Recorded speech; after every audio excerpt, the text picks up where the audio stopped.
Hello. Hi, it's me. Okay, now things are working. Scuffed. Yeah. I've completely lost the ability to use a brain. Um, anyway, it's me. Hi, I'm the Wraith. I said all this already, but I didn't have everything set up right. So hey, it's Chasix and Hawkeye here tonight. What up again? Because you probably heard me the first time. Oh, hi. Maybe, I don't know. Who can say? Um and yeah, I don't know what's going on. We had plans things were different than the plans that happened. Um so we're just going to kind of throw something together here a little bit. Um uh all right. So okay, hey, everybody's here. I have you on the right one. Yeah, sure. Um so ooh, look at that. Cryptic message appears written across the city. Um, It was the Skyrider. well, that's a thing. Do they have skyriders? I mean, they've got skyships. I mean, surely somebody would have thought of that, right? There's gotta be somebody in the Mummer's Quarter came up with that idea.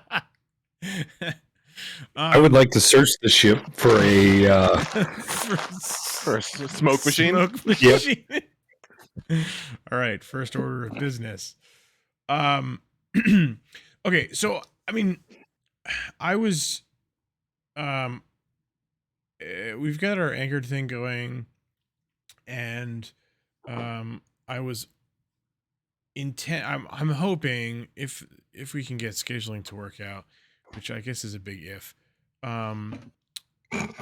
But what I would love to happen next would be like a big session with everybody. Sorry, I'm just looking up something so I can have some reference here.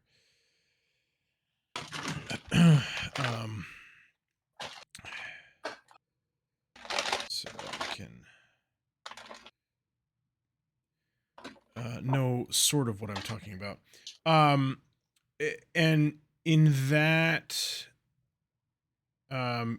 session, we can kind of do like a big sort of state of the ship slash game slash whatever is going on, and then we can figure out kind of what we're doing next, because I think it would be good to have a good overview of what's going on, what has been going on, what we're looking towards going on soon, and just kind of collect a lot of that information and get everybody on the same page. I think that will be good and helpful. And then maybe something will happen. I don't know. Who knows? It's who can say?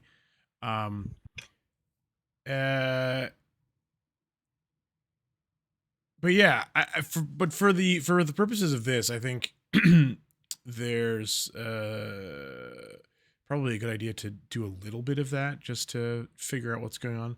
And part of what I think will be helpful to figure out is kind of what the actual timeline of what's been going on, just for reference sake. That's why I was pulling up the playlist of videos here. So basically, kind of the big, because you guys went and got the ship, and then you brought the ship back, and then there was the whole attack on Third Shoulder and all that. This deal. And when Scott crashed the ship. When Scott crashed the ship and killed all those people. And you shot your horrifying magic napalm. And woke up a god by accident. All very good things. So that place was basically destroyed. And then brought the. I mean, well, let's look at the map here. I think it's pretty destroyed. Here's the spot where you blew up a small ship. Did we? Oh yeah. You definitely did. So yeah, so then But we haven't you, done anything to this one though. right. Well, so you brought everybody, you brought a lot of the refugees from the town from Third Shoulder back here. And then let's see. So then from there, then we did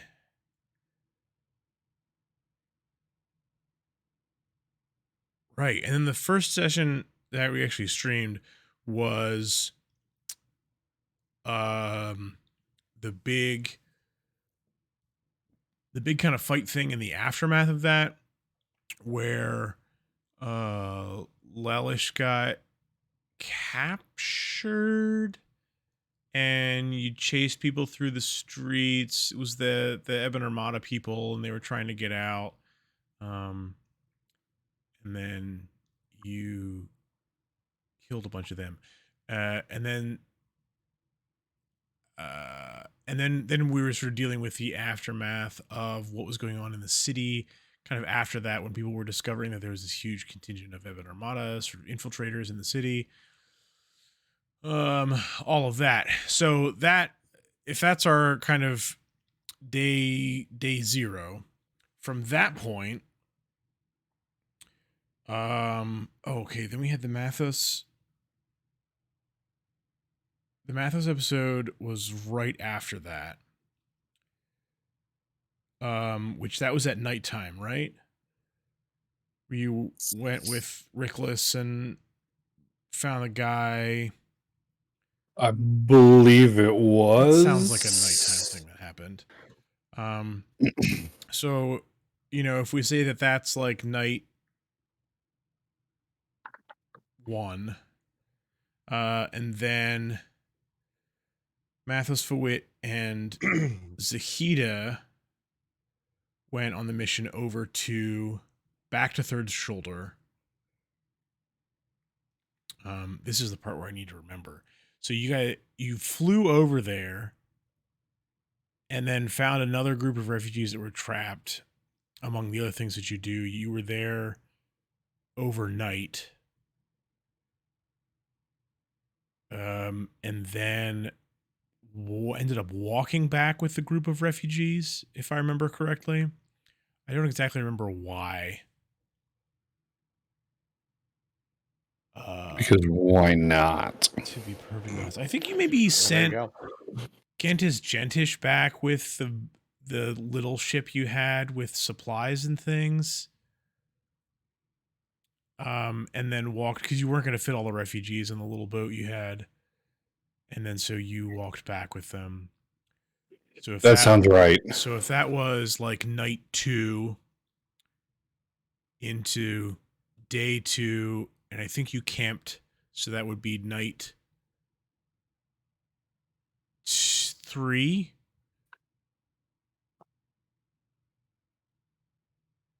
So you would have gotten back on day 4. So if, just for the purposes of me remembering all this, so if the battle thing was Sunday, Matthos, your thing was Monday night, and then you 3 were gone on your mission Tuesday. Wednesday you were walking back and got back Thursday. Did I do that right? Does that sound right? That sounds probably right. So then on Monday, Brakk and Orn and Kinnarenth went on your mission. Ooh.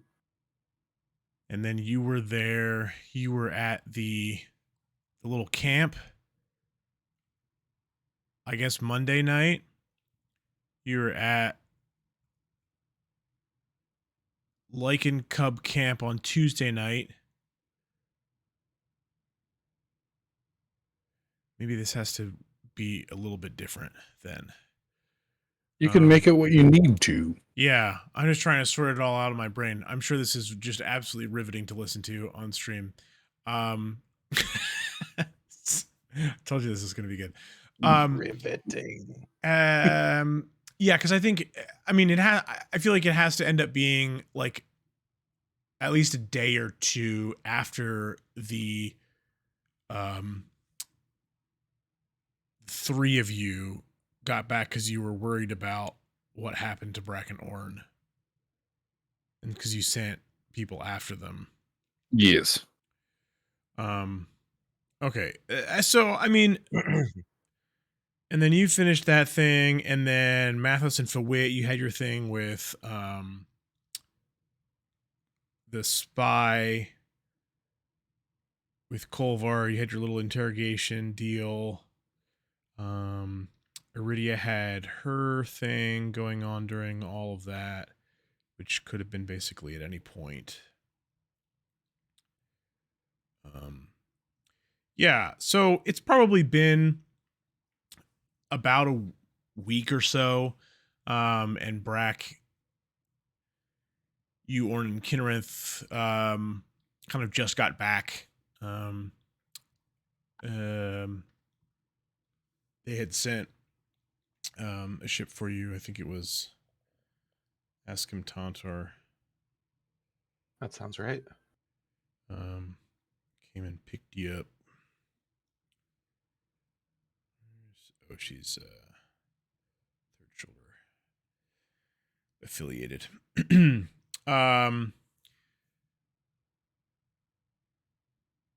Yeah, okay. So that's kind of setting the scene in terms of timeline.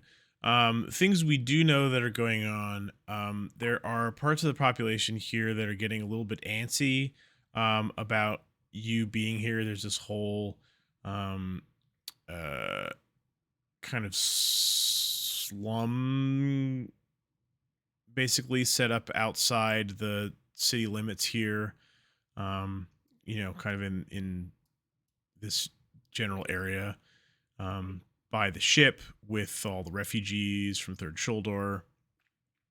Some of them have joined up with you, but you in general are still pretty light on people on your ship. You've got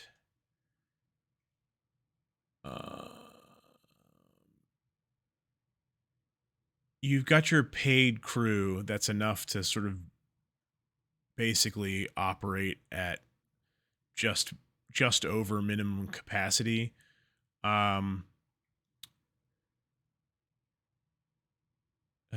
That you've paid. You've got a small group of people that are your guardsmen, led by Rickless, and then you've got your kind of merchant corps who have currently set up shop down in the cargo hold, not the cargo hold, the bay at the bottom of the ship.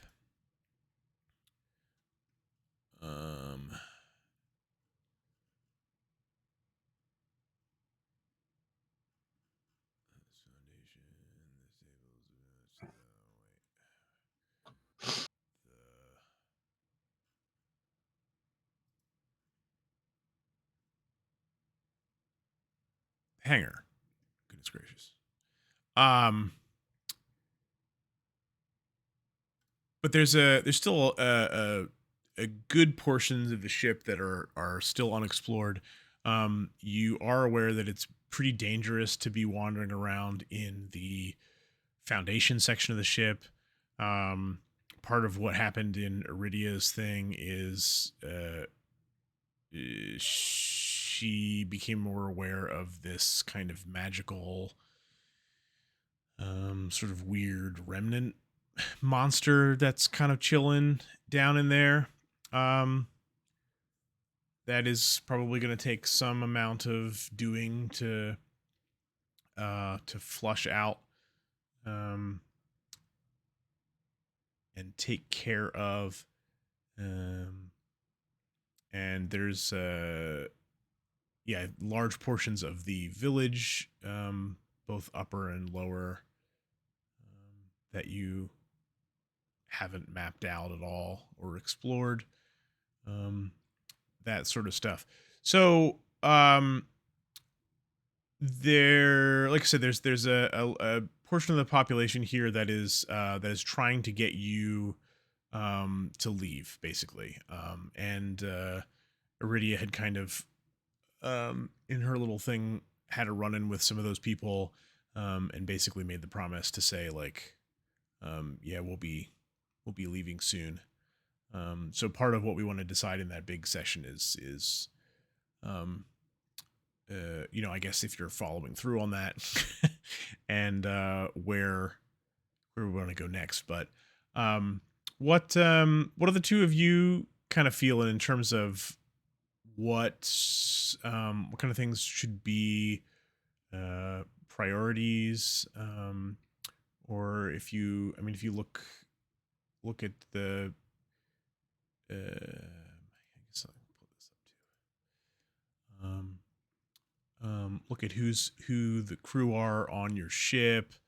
If there are people you want to make plans with, any of that kind of stuff. What are we kind of feeling here? Is good to be thinking about, or good to be considering, good to be checking in on.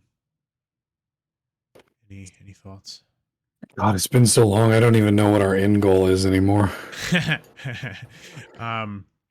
Yeah, I mean, for as far as like large end goal stuff, you sort of have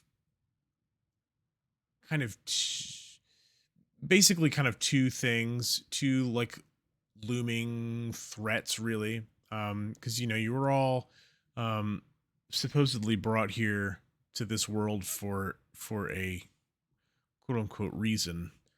TM. I don't know that you have any read on what that is exactly. I mean, you spoke with Sifwesi here before she sent you down the river to get the ship, which is what she said, kind of you would need.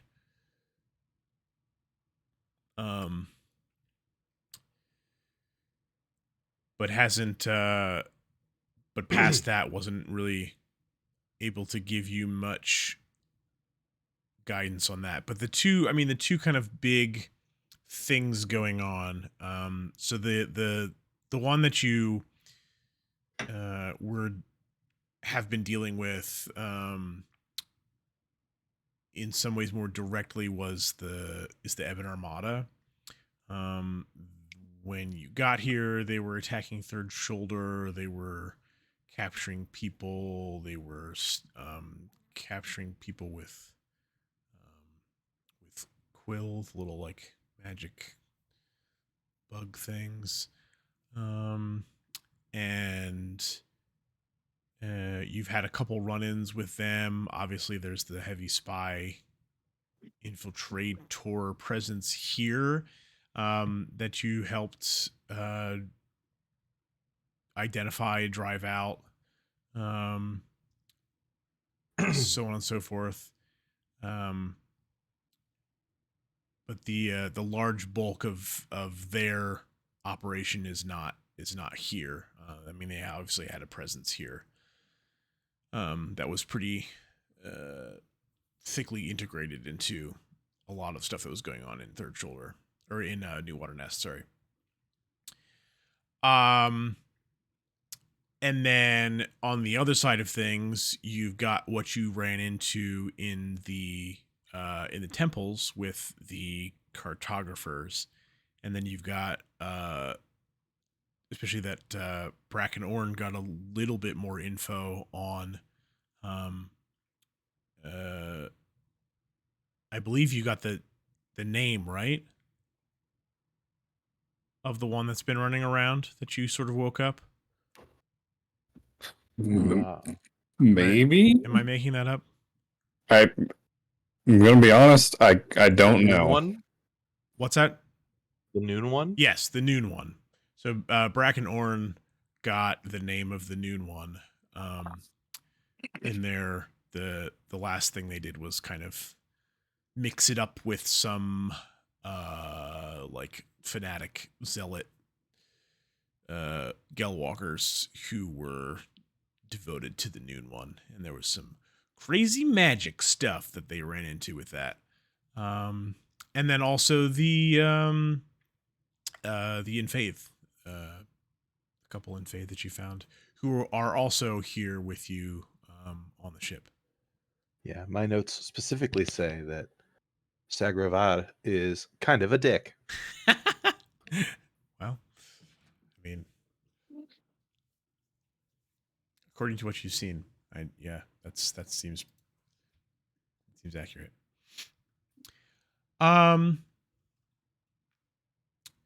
Yeah, so this none of this has to be, sort of big broad stroke stuff. Like I said, we'll probably look to address some of that kind of thing, once we get everybody back together and figure out, like I said, what we're doing from here, and so on.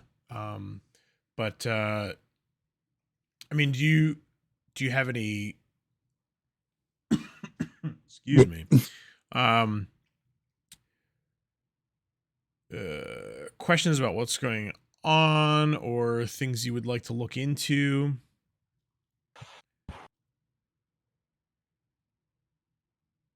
Mm.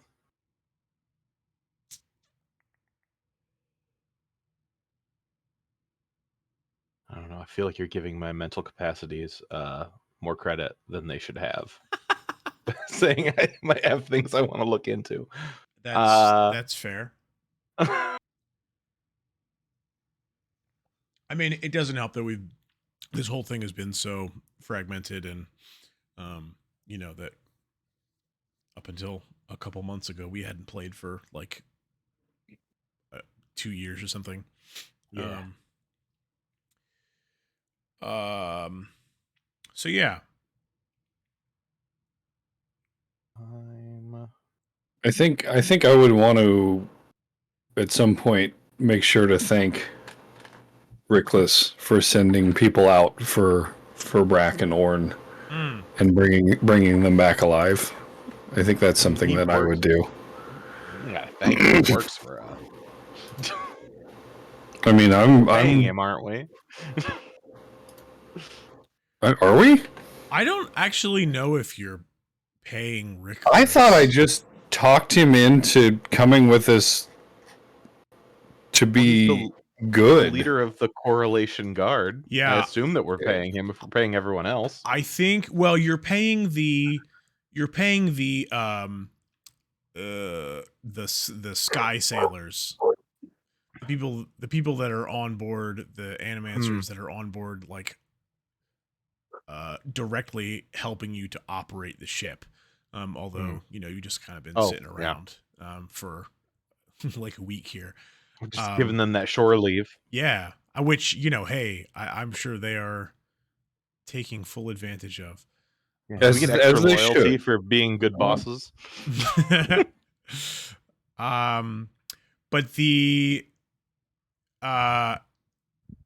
but unless I'm misremembering something, I believe the Correlation Guard are volunteer at this point, because they're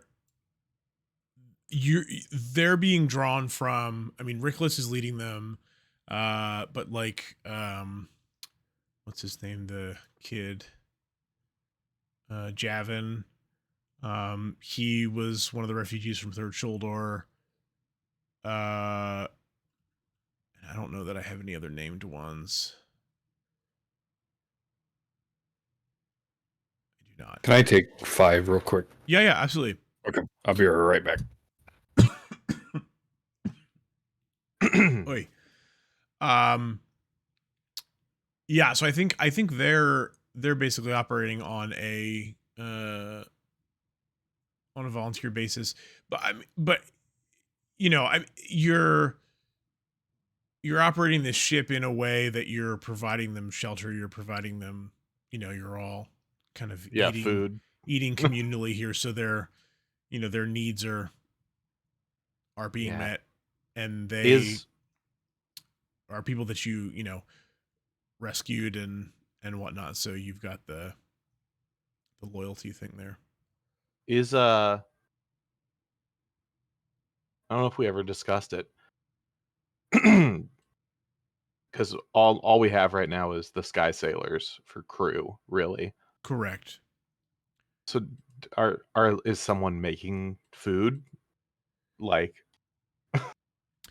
Yeah, is a part are a part of them our cook team? Do I we have think is that under general crew? Do we have doctors on board? Because clearly we get the shit beat out of us on a regular basis. yeah. So I think I think the short answer to that is no. Not really. Because I think the Sky Sailors are the Animancers and the general crew are specifically people who are I mean the Animancers are the ones that are on the bridge with you, sort of powering the sails, and the general crew are people who are like manning the rigging and manning the cannons and stuff, the napalm things. You've got some of your Animancers that are involved in uh well, I guess I talk about it as pressurizing the container for that weapon system,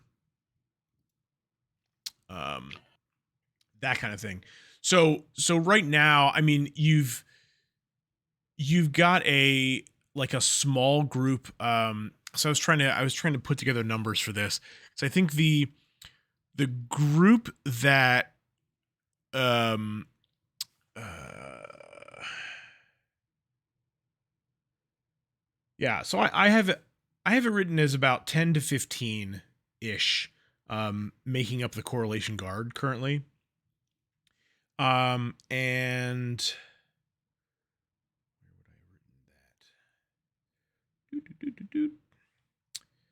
Yeah, so the group of people that the other three rescued when they were in Third Shoulder, they were like a bunch of people trapped in a basement, basically, that they brought back. There was I have it down. There were about 40 people in that group, and I would say that a fair number of those probably agreed to join up with you. That is where Nyla came from, the Barbalish woman who is operating as your sort of head of your craftspeople currently. Um, which is probably like one or two other people. um, Vanmer is from that group of people as well. And that's all the and then you've got Rickless's two sisters, Jinna and Larsa. So Jinna is probably one of the people sort of um in your sort of like emergency mode, who is taking on some of the duties of like food and stuff while you're figuring things out. Um and she's also trying to set up the area above the thing as your the lighthouse, trying to do your little bar lounge area. She's looking to get that set up. Our 10 forward. 10 forward, yep.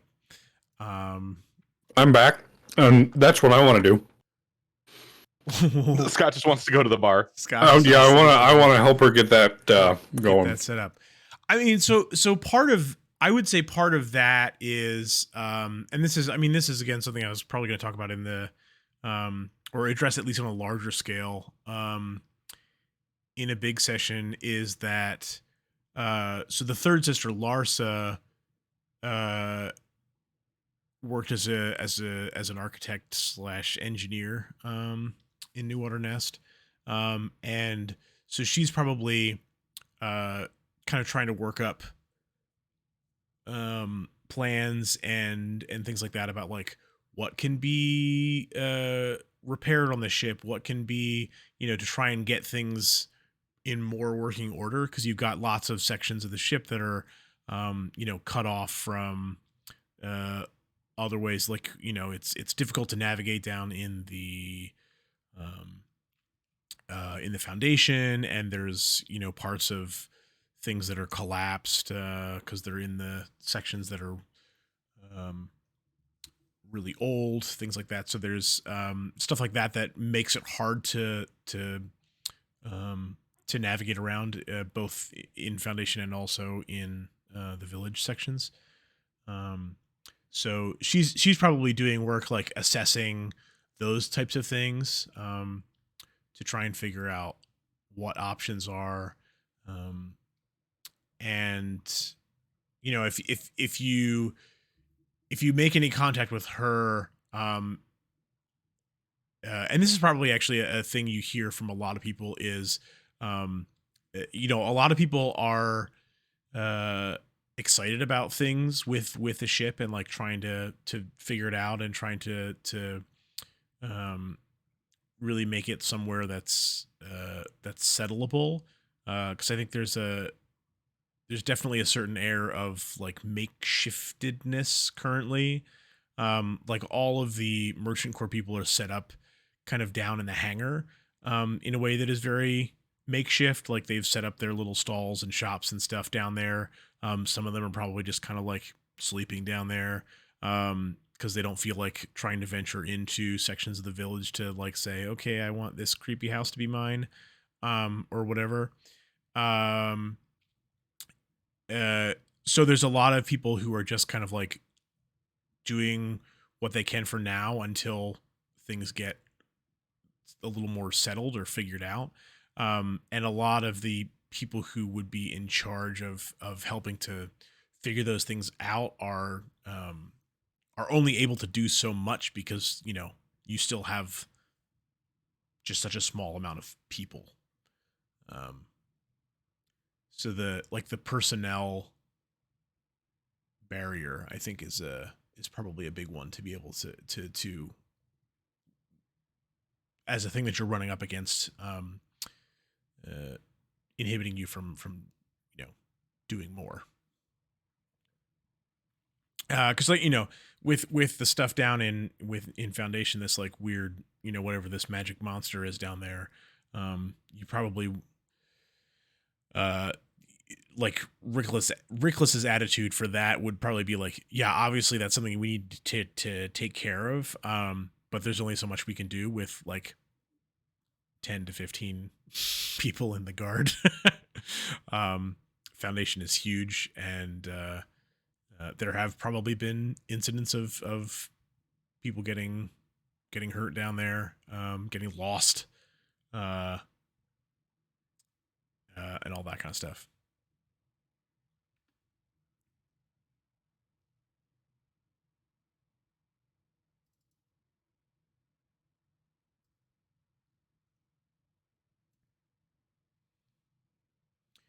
But uh,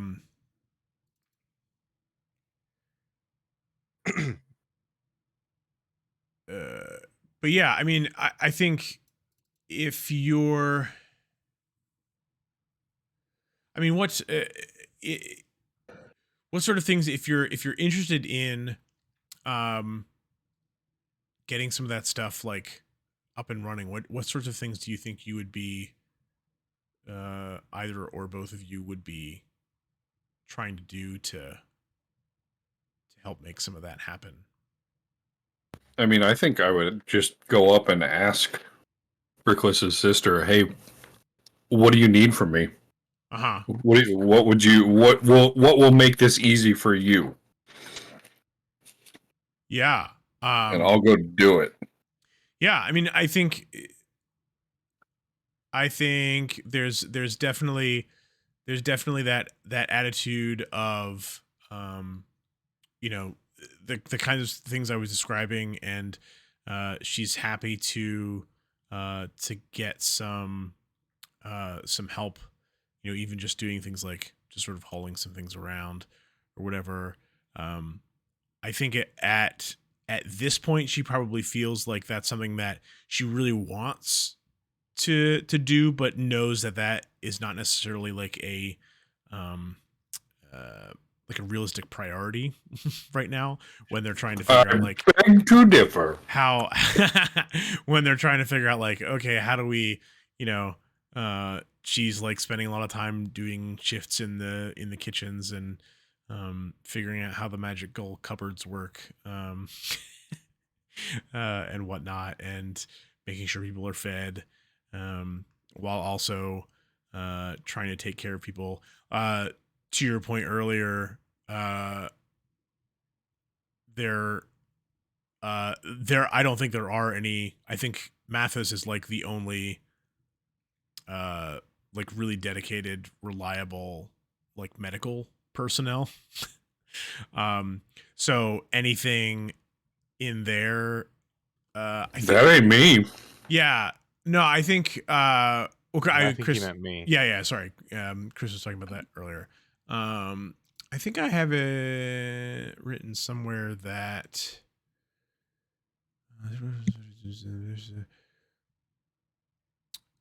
yeah, the hangar is currently empty of ships. This is where the majority of the merchant corps is set up, and the maintenance bay in that area is being used as a makeshift medical space for the refugees.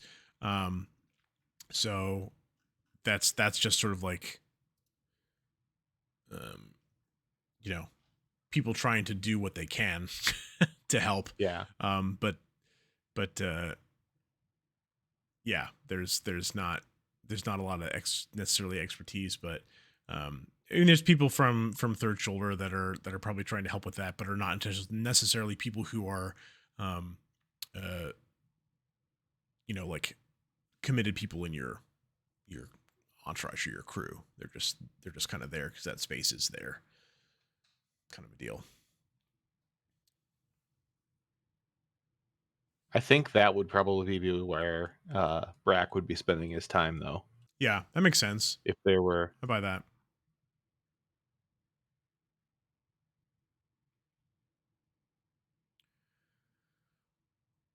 until the captain tells him different. Yeah, I mean that is an interesting piece of the dynamic to consider. Is that, especially as most of the PCs are looking towards Matthos as the captain, and certainly Rickless is doing that. That what what is that like? Yeah, what does that? What does that? Scott, what does that?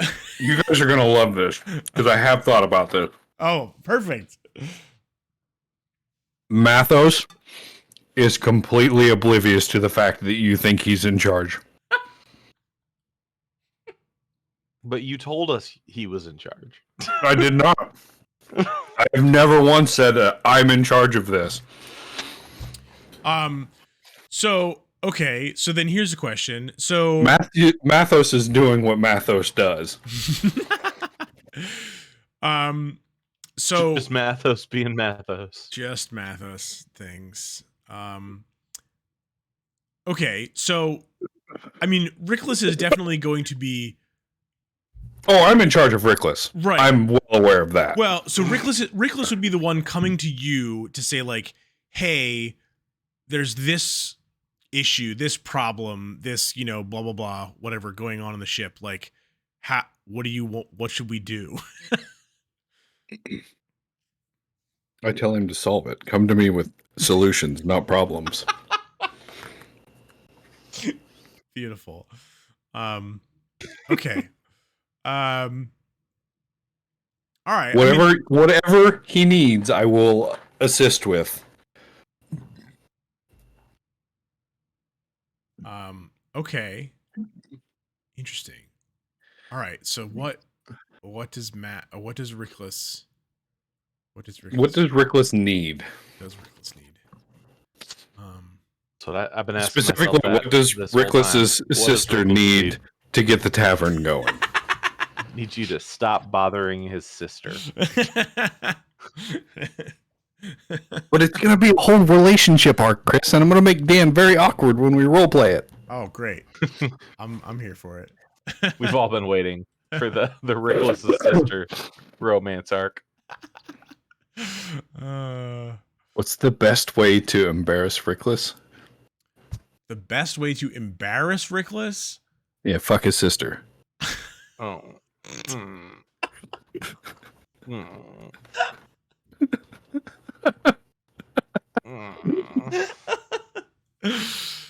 Mm. Okay. I feel awkward now.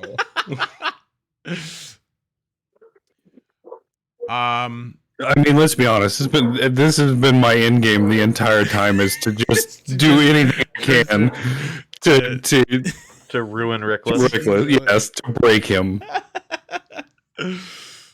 Incredible. To break him. Okay, interesting. All right, so I think.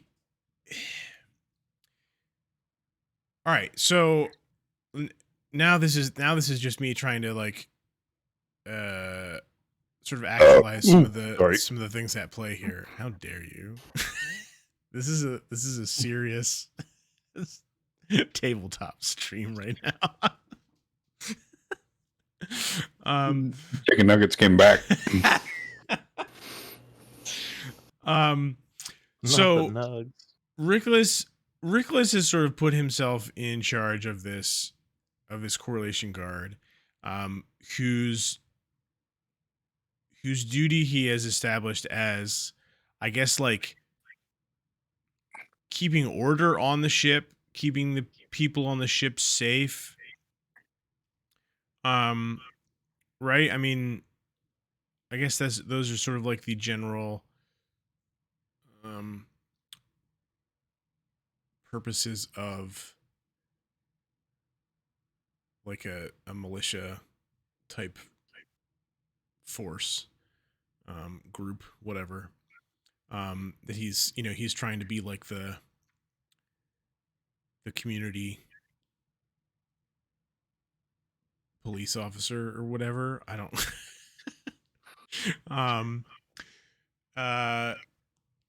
so he probably has people like trying to help solve disputes, trying to make sure people are safe in the way they're traversing the ship. He probably would love to be able to send out like dedicated scouting and mapping parties, to really kind of figure out areas of the ship and to be able to get people to find places they can settle in, that kind of stuff.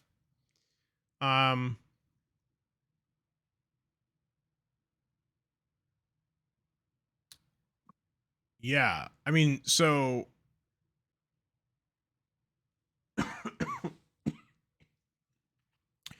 I mean, for his purposes, I think the things that he needs the most are, I mean, people. Again, if we're sensing a theme here, as well as they are very like under equipped.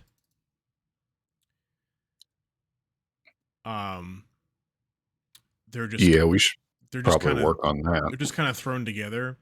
And you've got the facilities, workshop facilities, that are like really nicely set up. You probably don't necessarily I don't think you have necessarily a ton of materials to work with, and obviously don't have a lot of people to man those facilities. So is that something that I could do, is go find somebody to work that? And maybe also find material? Yeah, I mean you've got you've got Nyla Renthi, who's sort of kind of running that. Iridia also has her own little sort of section of that. Um, she's got her little sort of workshop set up in the back corner. But having um yeah, I mean trying to recruit people, I guess. And or you know, trying to strike some deals or get some kind of supply chain going with your merchant core to try and get some stuff like that set up. Could be a good way to try and get that in the works. Yeah, I'm definitely down for that. Um, cool. Yeah, I mean, so let's chase that idea a little bit. Um, how do you have any ideas on how you might go about doing that?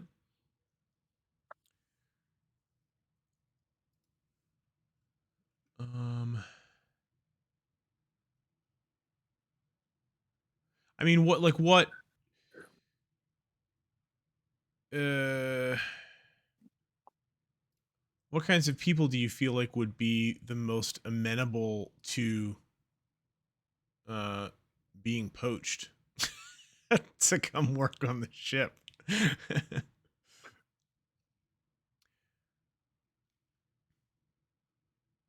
Isn't there like a seedy little dive sort of area in New Water? I mean, Didn't I go there once I to mean, some? there's it would, the Mummers Quarter. yeah. Um,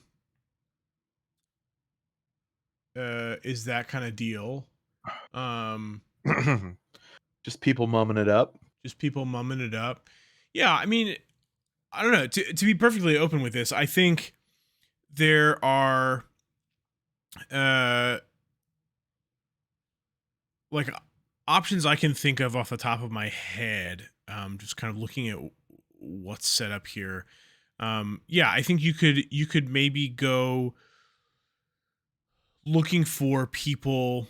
If you're looking for people from New Water Nest specifically, yeah, I think maybe I guess maybe there's not specific. What I'm looking for is the local smuggling ring, okay. because I think they'll point me in the direction that I really want to be. Huh. Well, maybe. Well, my I guess my other thought is Dan said, huh. I could do the that way, because that is something Matthos would kind of search out for, is the smuggling side of things, because that's what he is. Uh-huh. He's the Robin Hood of smugglers. Or I could go a completely different direction, and all these refugees that we brought back, Mhm. I could give them work. Yeah, I mean, I think that's also another tack that is potentially fertile ground. Um the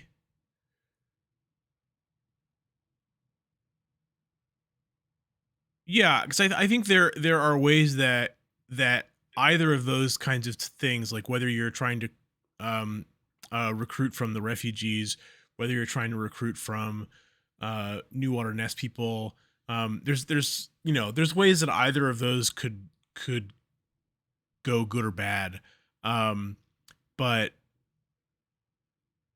but yeah, I think I'm here for kind of having this concerted effort of, you know, of Matthos and or others, like saying, okay, you know, building up our personnel and our crew here is a big need that we have.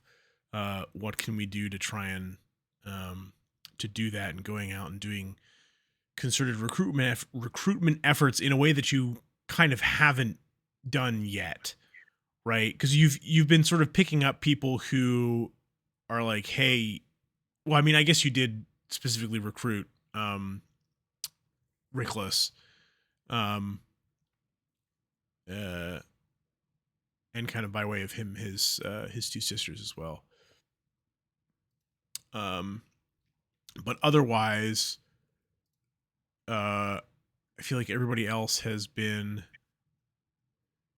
people that you've helped in one way or another and been like, yeah, hey, come on over. Um, cool. So let me do this. I know there is in the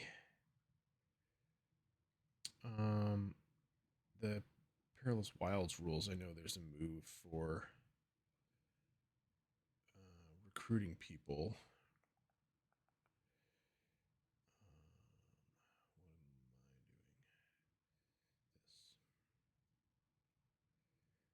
Let me pull it up. And might as well roll some dice. Perilous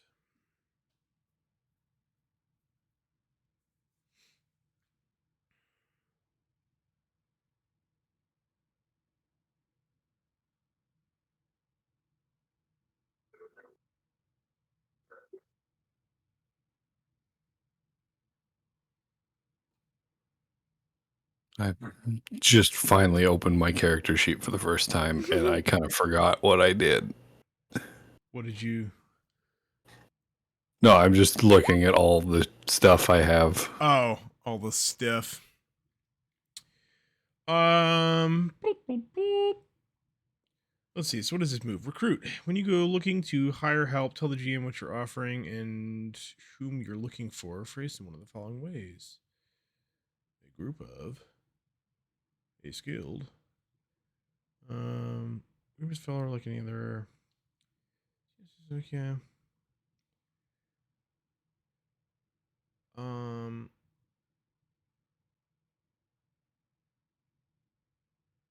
Start over and move on. Otherwise, roll plus nothing and take +1 if you have a good reputation in these parts.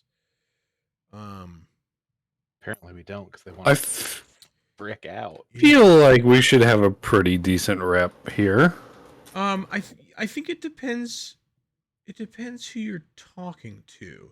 So let's do this to keep this from just being like a a one roll whatchama thing.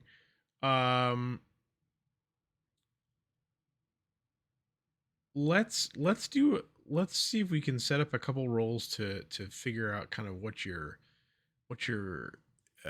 sort of positioning is on this, if that makes any sense. Do Matthos. I've got some pretty good moves here for. Yeah. What are you looking at in terms of So social engineering, I feel, could apply. Maybe I'm not necessarily scouting for easy marks, but I am scouting for opportunities. Yeah, Whether that's sure. And then also, if that fails, I could just lie to them and roll some silver tongue. That's a great way to earn some favor with the people who you're going to be living on a ship with. Is to lie to them. Yeah, but they'll never know. God. I mean, I'll make it right eventually. I'm not gonna. So this social engineering is. Yeah, I mean that's not necessarily exactly what's going on here, but I think let's go ahead and roll that to kind of see what your great. Hold 3. We spend this hold to call in. If we can ask someone to do a simple non-do test, do it. The GM may spend his hold anytime you introduce. Wait, I get hold too? No, I don't think you do because I rolled good. Oh, and I want to miss the GM holds 1. Interesting. Introduce a person hostile to you, suspicious of you or whom you owe big time. Can I extract favors from anyone who's currently our hostile? Suspicious.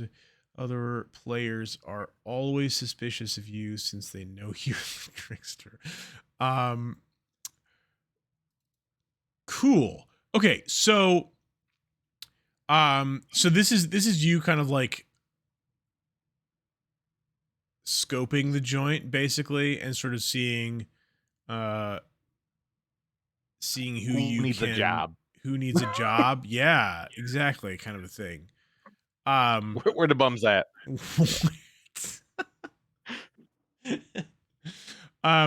Okay, so what we'll do is I will use the great roll on that to say to give you the +1 for this recruit roll. That you've got the good info. And I'm trying to think if there's potentially another way to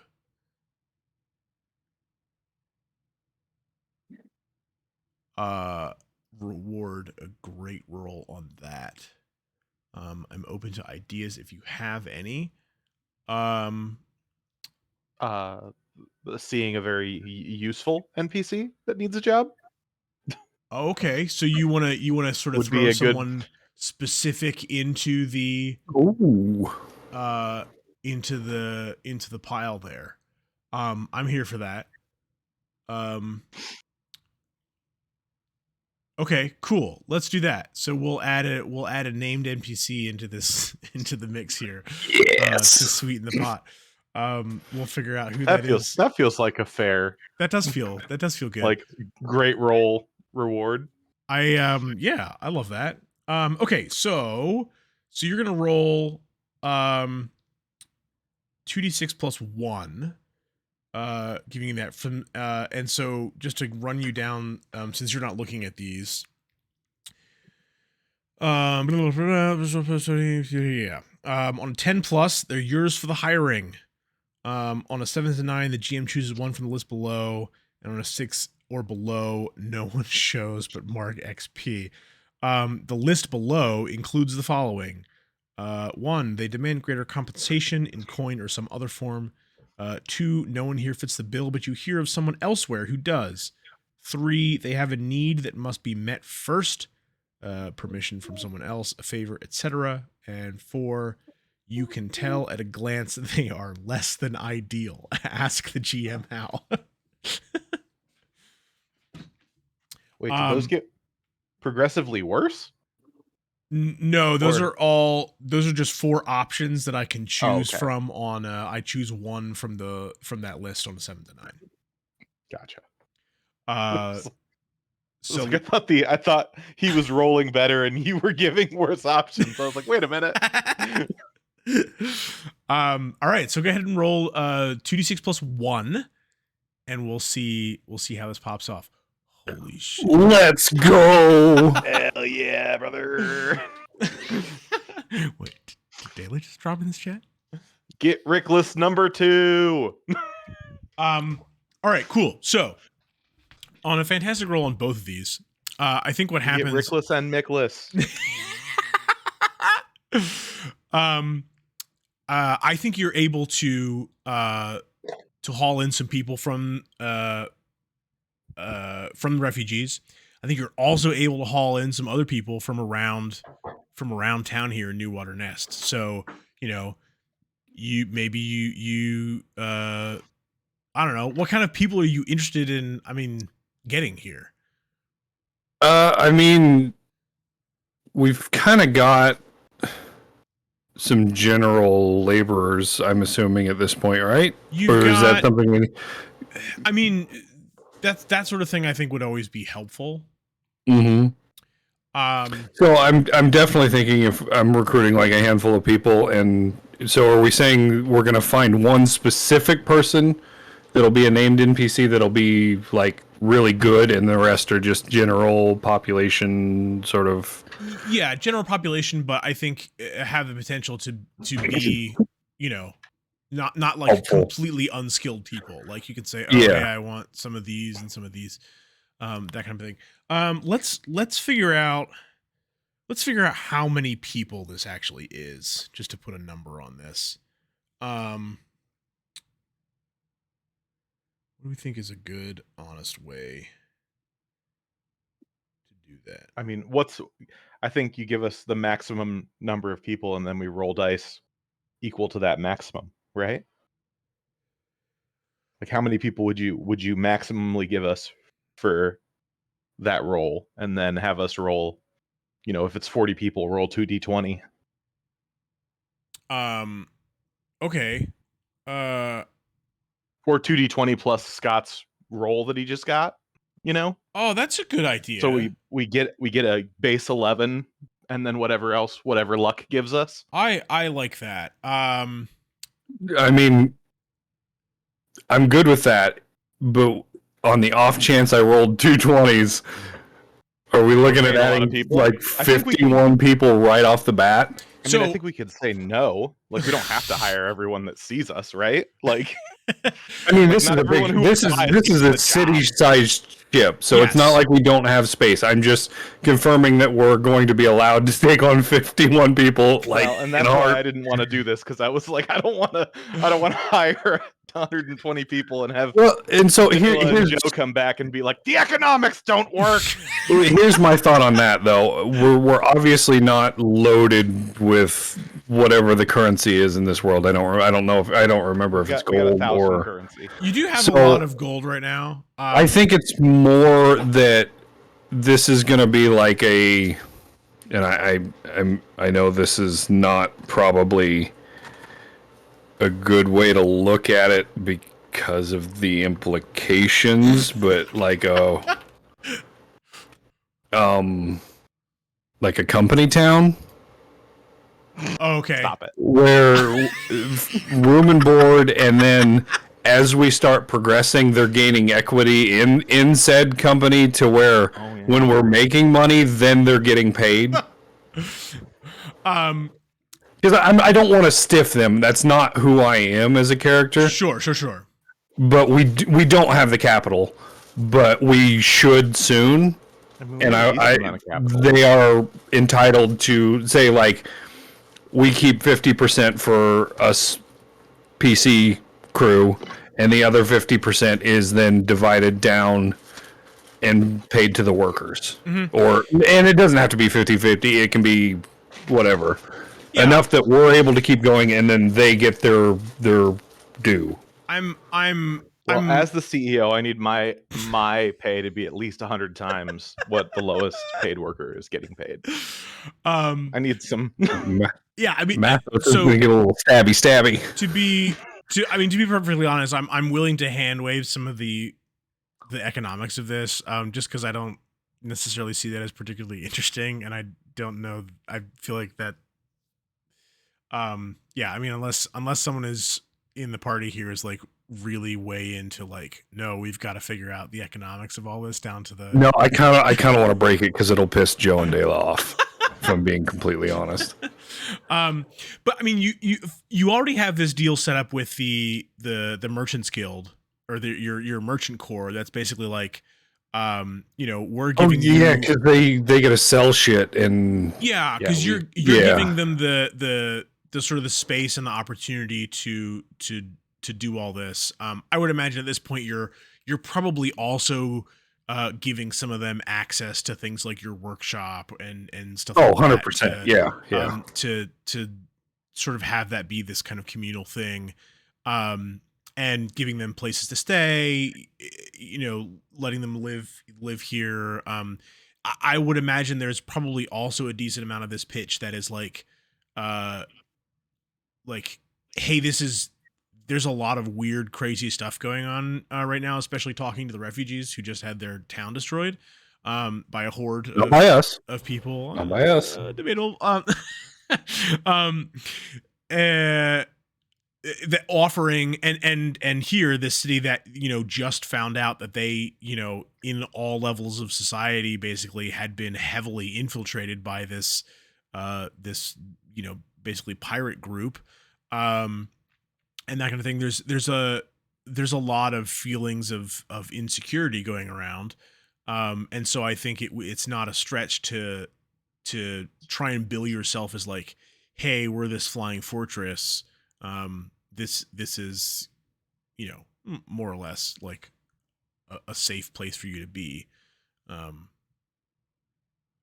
Maybe, I don't know. Is that true? Maybe that's not true. Yeah, well, I mean, it depends. If I crash the ship again, then it may not be. But yeah, I think we're past that. We have better animancers that will help me keep it afloat. That's true. It's not just me holding it up while Scott drives. Yeah. And I've learned a thing or two since I did totally. Since I totally did not do that. Yeah, so okay.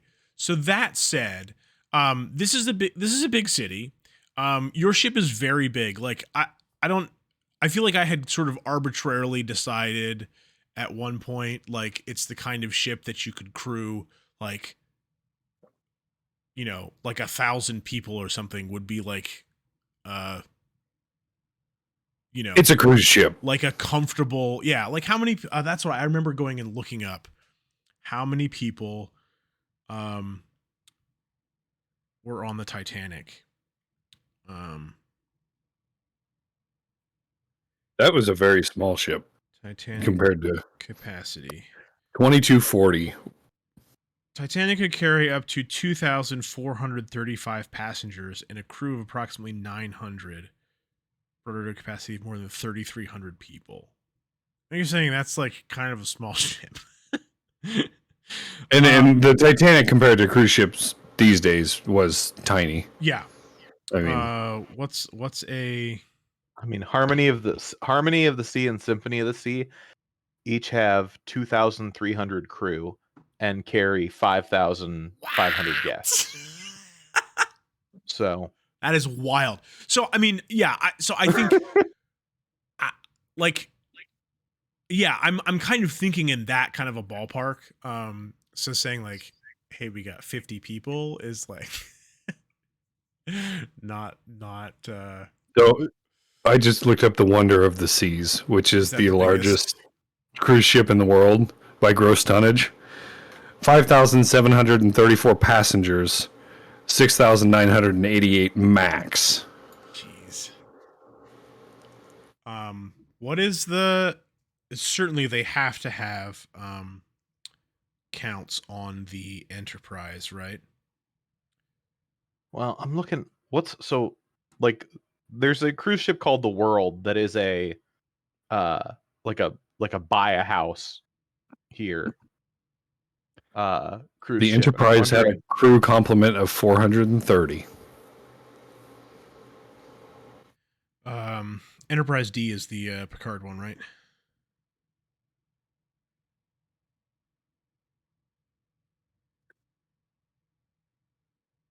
Or wait, no. Am I right?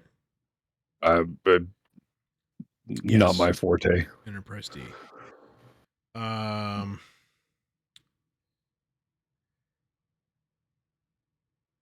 Galaxy class starships such as the USS Enterprise D normally had a complement of approximately 1,000 to 6,000 crew members. Including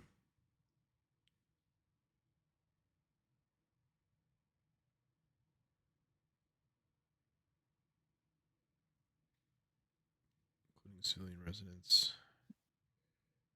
So what I'm hearing is if I rolled 220s, my 51 is not even going to make a dent in what we can fit. A bit of a drop in the bucket, yeah. I just think you need to decide on a. I mean, is it the Enterprise D? Is that our ship? I think it is. I mean, kind of, yeah. Like that's the kind of thing. Yeah, that's sort of what I'm. The brain space that I'm kind of operating in. Because it is, you know, because that ship is it is like a, you know, a flying city. Like it's not just a military streamlined thing. So it's not necessarily that you're in a flying aircraft carrier here, because there is, you know, this giant like city on the backside of it and everything, and it's just, you know, so it's clearly designed in that regard, for more than just military stuff. Okay, so let's do a number. All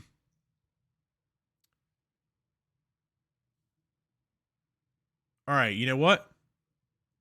Let's do this. Okay. Roll a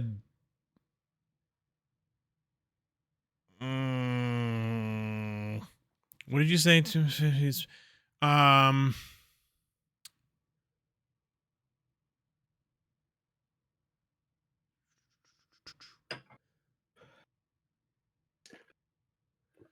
trying to think of what to roll specifically because I don't want to. I want to give you a little bit of protection against like just rolling all ones. So, like, let's say what's a baseline minimum? I think. I mean, I think it's not unfair to be thinking. I feel like I could go as maximum, like maybe even up to like somewhere in the 100 range. Okay. So 5d20 plus 11. Yeah, maybe that's a good way to do it. So that means our minimum is looking at like 16 if I rolled all ones for some reason. Right. But we still get a named NPC. Yes, because of correct. the Yeah. Why don't I just roll 1d100 plus 11? Well, and here's the other question. So he got hold 3 on the social engineering roll, right? So yeah. do we need to like come up with some things? Is he spending all 3 holds to get the NPC? Or is it 2 hold to get a named NPC and 1 hold to roll for like guarantee like 30 crew or something like that, you know? How about this? We could homebrew some of those into it. How about this? I'll give you that 2 hold for a named NPC. I'll give you a 1 hold to re-roll one of your die. So we'll roll what did we say? 5d20s? 5d20. Because that's, I mean, because rolling multiple dice like that is going to give you a better middle average bell curve, whatever thing. So 5d20 plus 11, and then I'll let you re-roll one of them. Holy shit. Re-roll that 5. Yep.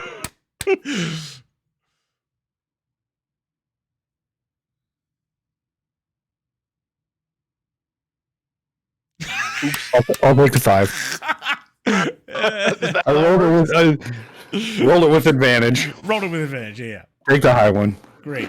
75 seems fair. I'm okay with 75 is a nice chunk.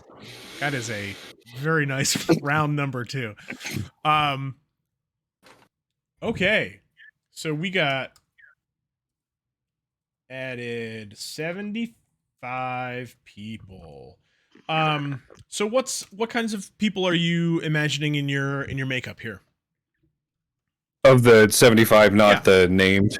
Of the 75. So let me and think on who you want who some options on your named. Horizons that's the name of our ship, right? Horizons of Infinite Correlation. That is it. And so our crew, we need. Oh shit! Those are our needs already.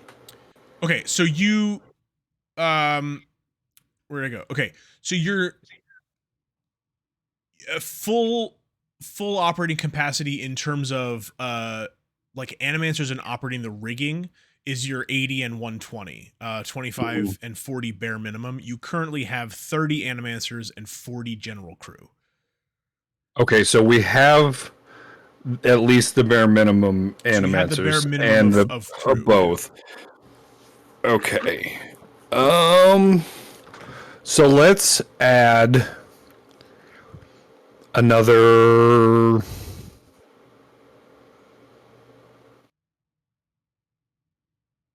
Say 15 animancers.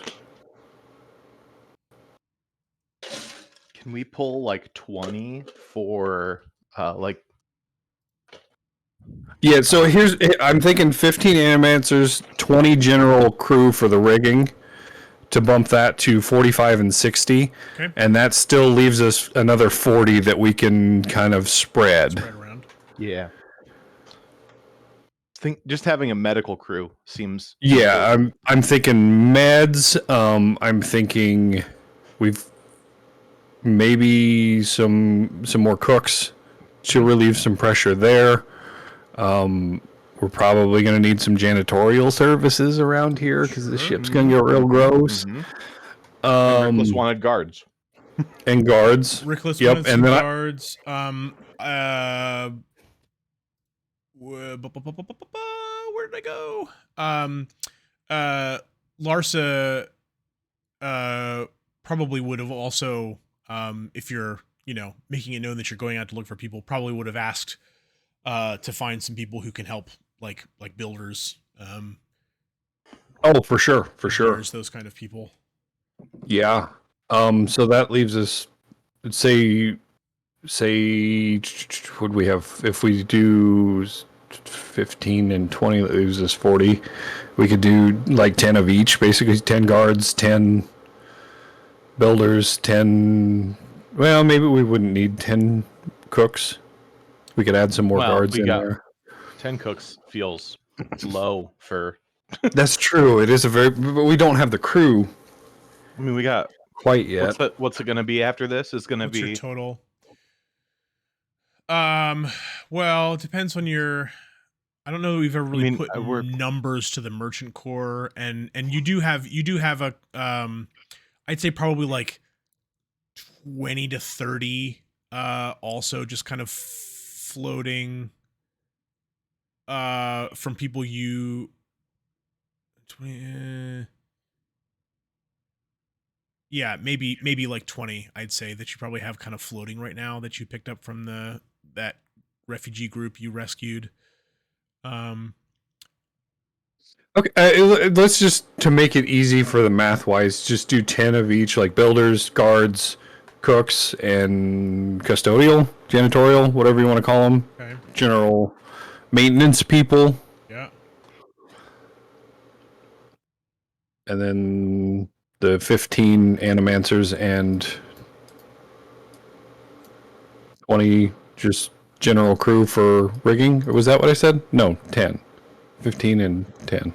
Yeah. 15 and I think you said 15 and 20 is what I have written, but 15. Yeah, 15 and 20. That's right, because that took us down to 40.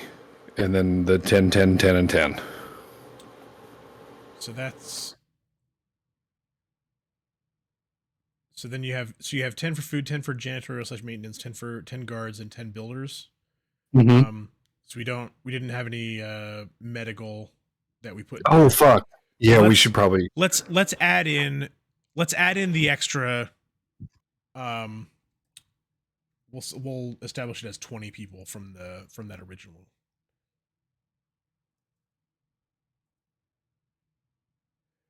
So that those are the people that would include like Nylarenthi and what's his name? Cole, not Colwer, Vanmer.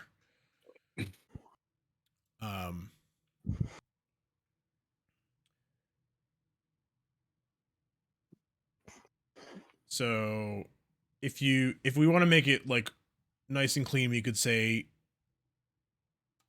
like 10 medical, and then we could add another 5 and 5 to guards and builders. Sure. You want to do it that way? Yeah. Other thought yep. for those 10 people. The leftover 10? Yeah. We don't have currently any way of communicating on the ship, right? Correct. Over distance. So, and do we want to start? There is distance involved. Right. So do we want to start a courier system? I love that. I'm thinking of the climbers from what was that show called? Oh, Silo. The Silo. Yeah. Yes. And that's I need actually to watch that. That's actually surprisingly appropriate, because the big, uh, dividing thing right now is the spiral, because Mhm. you've got the hangar, the stables, and your makeshift the maintenance bay that you're using as your makeshift sort of triage. That's all down at the very bottom of the ship. You've got the spiral that goes up the middle, and then you've got the keep and the bridge, and all that kind of stuff. The galley at the top of the village, the galley, the lighthouse, all that's sort of at the top. So that's all, and there's a ton of that room in the middle, both on the Foundation side and the village side, that you just don't have like explored or Yeah. um, It anything like seems that. it seems that would be a good use, like split 5 and 5 between the upper section and the lower section, and they're just ready to make runs, to deliver messages Yeah, in. up and down. That's Yeah. great. Scott, are you good with that? Yeah, yeah, for sure. Because I think up to this point I had been using, I'd been kind of using Javin for that. I know I had Javin running around, giving messages to people. Uh, I at least did that once with Iridia. So he's probably very happy to not have to be running around all the time, doing that. But hey, that's great. Okay, so let's figure out our NPC. So here's my question with my hold two. Yeah, yeah, Can I bring an NPC and his crew? yeah. I'm willing to hear an argument. So I'm thinking like it's probably not a better way to describe it other than weaponsmith, Okay. armorsmith, blacksmith, whatever you want to call it. Mm-hmm. Oh, you're recruiting a business. Yeah, and that's what I'm thinking. I find like the best sort of weapon and armor shop in town and say, "Hey, I've got a proposition for you." Mm. Because we don't really have like our armory is lacking. I think we've already Add him, established that add him to early. the merchant corps instead of. I like it. And we have the armory on the ship. It's here. It just needs Stuff. filled. Yeah, so okay, so uh here's what I will do for that. Because for one, we do already have Nylarenthi, who's the crafts sort of head person. So I uh in the interest of kind of spreading the NPCs around a little bit, um I don't want to have them be like just a crafter person. So if you want to have this person kind of be, like you're saying, sort of like the head of the armory in a way. So like, yeah, they're have their crew people that are helping in the workshop or whatever. Um uh but this person would be kind of a person who is involved with those workshop people, who's involved with Rickless and the Correlation Guard, in specifically helping to equip them, who's also involved with the Merchant Corps, and getting materials that they need, like we were talking about. So having this person be this kind of this go between, uh, in a couple of those circumstances, but is kind of running, basically in charge of running the armory, or is your quartermaster, Yeah, right? yeah, yeah. That's what I'm looking for. Great. Hey, they have a word for that. It's a thing. Jeez. Um. Uh. Cool. I love that. And here's what I will do in trade for bringing their squad with them. If you are aiming at like a good prominent business in New Water Nest, like you can do that. But it is then a thing that you are like poaching one of the prime businesses from New Water Nest. Well, and Yeah, so I think I'm okay with and that. and I'll you know, I'll have the caveat in there that they are doing this of their, you know, they are on board for this. You're not like bringing them here against their will or whatever. But there's in a community that in some ways you're already have some ill will kind of building against you. Like this is not going to do that any favors. Basically, does that make sense? Yeah, no, I'm good with that.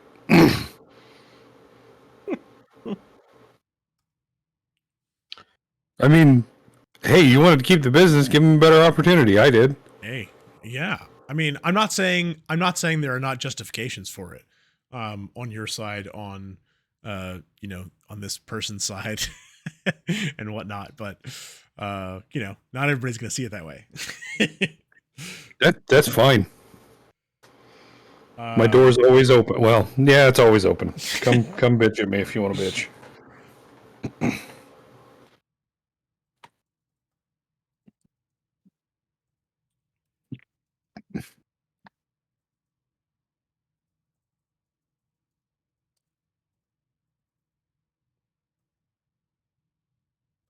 okay, so I mean, I'm just gonna look up exactly what a quartermaster does, just to make sure I am. Military officer responsible for providing quarters, rations, clothing, and other supplies.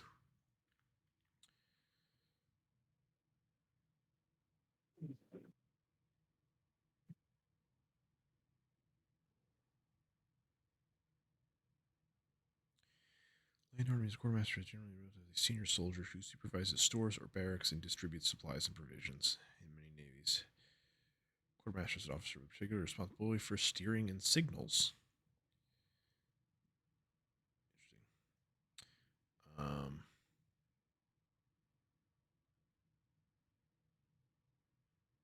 Yeah, so I think this feels like this character is probably mostly involved with the quote unquote military side of this.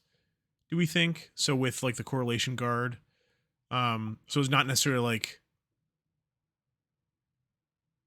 or I don't know, maybe they are, like taking that role of like helping people find places to live. I don't know. Maybe that's not necessarily their bag, but I don't know. Do you have any thoughts there? On what now? What uh on what? Yeah, it's just kind of what exactly their role is here. Whose role? This NPC. You lost me. The NPC. Oh, The new NPC. gotcha. Sorry. I mean, I think starting off, it's just going to be filling the armory up and making sure the guards are armed and equipped with what they need, and then once we get to a point where everybody's good, just start making really fucking awesome weapons. Uh-huh. Yeah, okay, cool. Great. Okay, so let's figure out who. So how many people do you think are coming with this person? I mean, what decent blacksmith shop probably has 5-6 people working. Sure. I'm not like a ton, but enough. Yeah. You've got people that can. You've got your apprentices hammering out like simple daggers and short swords and shit like that, Mm-hmm. and then you've got the right hand man and the main guy.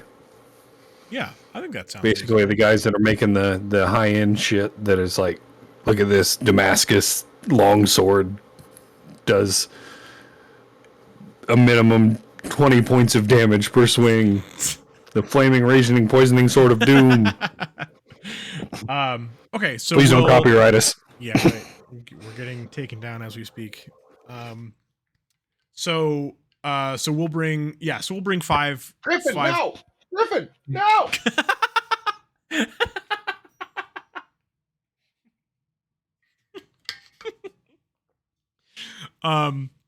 So we'll bring five crafters with them. So you've got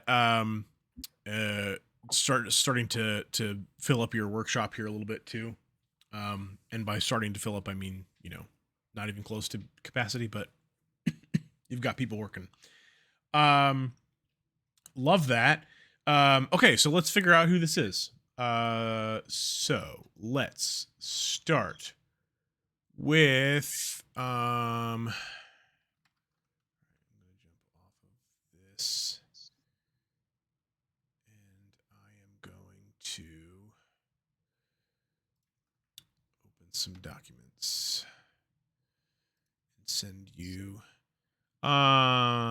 What do I? So if you go into the world anvil, do you have that open or? The world anvil. So go to the Horizons of Infinite Correlation sheet handout. Okay, got it. There's the World link to the anvil. world Got anvil it. page. Got That it. takes you to the ship page. So from there, click on the go to Alardan homepage.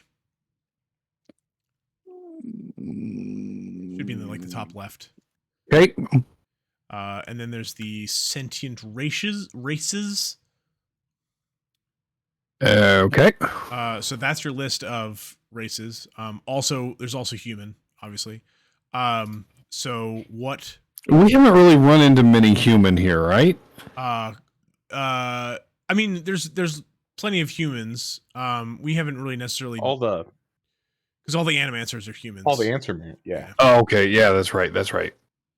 Because humans are in Faith too, but they're a lot rarer. But humans are the ones that can do animancy.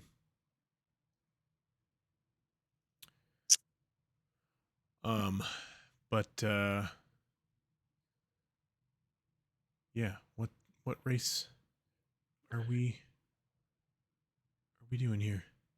Do we have any Kabeshi on board? We don't. Kabeshi are like in Faith are super rare, probably even more so than in Faith. They also don't talk, so I don't know how useful that would be. Would kind of be the best. They do not speak verbally, but instead communicate through a kind of complicated dance that is somehow not terribly difficult to understand in broad strokes, even to those unfamiliar, but contains a surprising amount of detail and nuance to anyone experienced with it. I was leaning.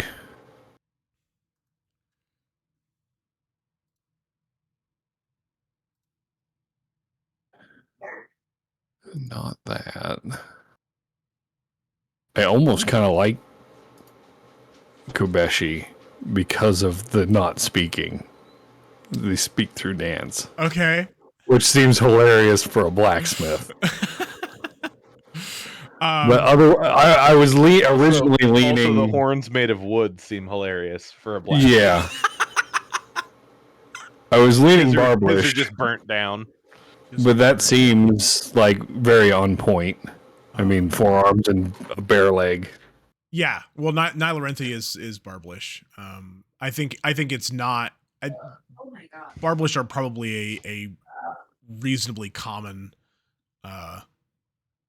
race to see as like blacksmiths and that kind of worker.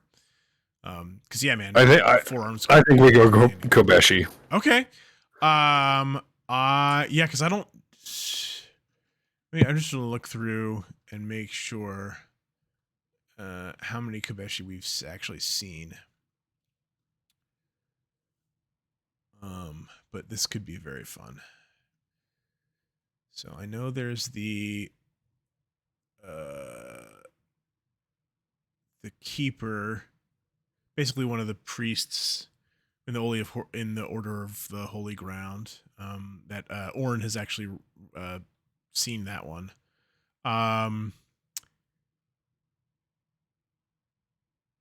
What were there was the 2 on the boat. That also Orin. So I guess Orin has seen a handful of these. And then there was one in the, maybe 2. Was there 2 or 1? The game. But yeah, so we haven't seen a lot of these. All right, I'm on board with that.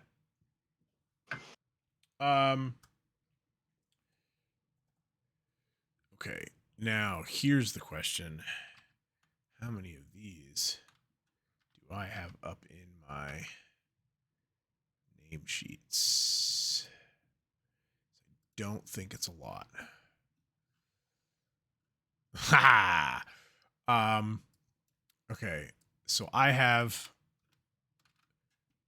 2 Kobeshi names in my name bank.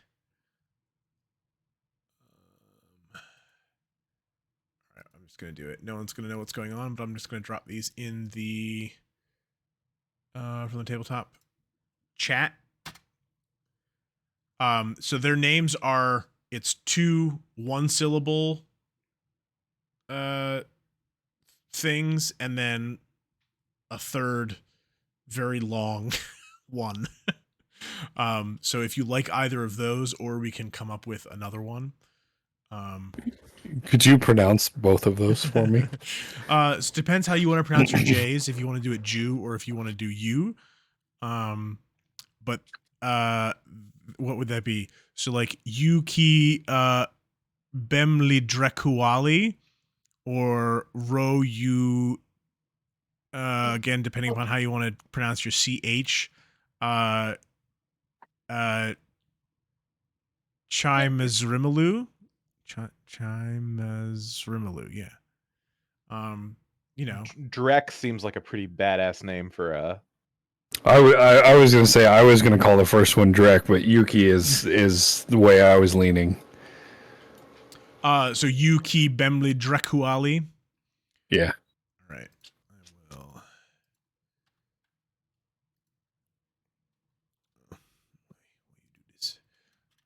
I will. All right. I'll give you as the author of this. How do you want that J to sound? Is it a hard J or a soft J? It's soft J. It's Soft Yuki. J. Yuki. All right. Hell Yeah, we don't need to be saying Juki that much. Somebody's gonna miss the K at some point and get canceled. Guali. Are we calling him Drek? Or are we calling him Yuki? Why not both?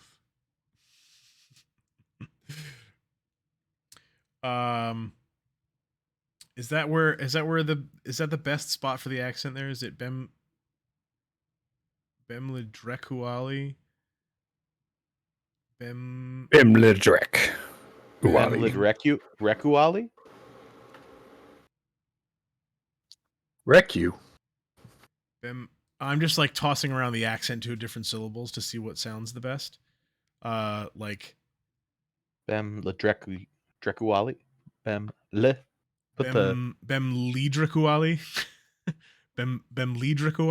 Bemlidrekuali? Bemlidrekuali? I feel like the Drek. I feel like the Drek is where it's at. Bemlidrekuali. Yuki Bemlidrekuali. Okay, awesome. Let's see. These can be male and female, right? And we definitely pronounce it like we're a teacher on the first day of school every time. Oh, for sure. Aaron. Aaron. Okay, great. Let me just make sure. I'm pretty sure these can be yes. So these can be male or female. So male or female. The hard choices.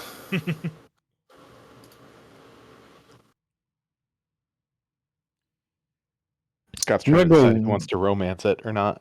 No, I'm romancing Rickless's sister. It's canon.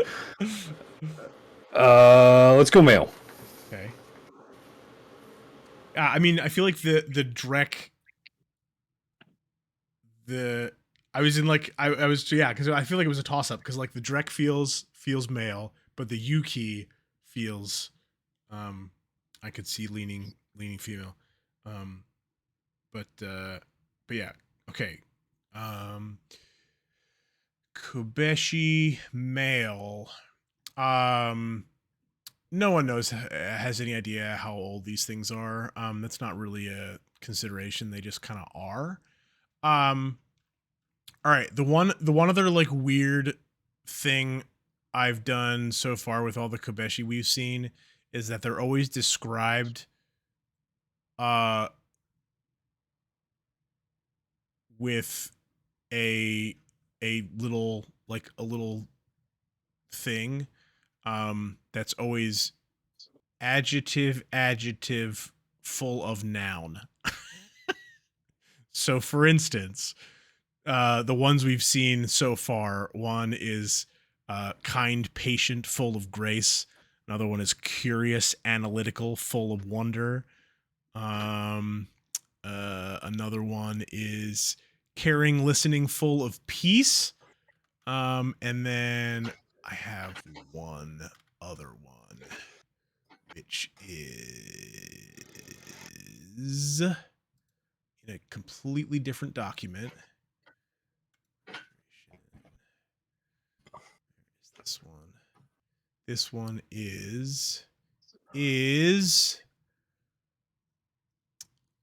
wistful, preoccupied, full of memory. So it's just kind of like a character kind of tag. I don't know why that's what I do with all the Kobeshi I've done so far, but that's what I'm doing. So any ideas? How do we want to characterize this? Is that listed somewhere that I can look at so I can stare at them for a second? If you look at on the factions and character sheet, which if you don't have that up, if you go to the Horizons thing again, right under Factions crew, and there's characters. factions and Got characters it. page. At the very bottom of that are two of the ones I have, Kiti Veshmaralia and Fena Mathrumaji. And there's the other one is in the Order of the Holy Ground section, Keeper Yenu Tarmathendrian.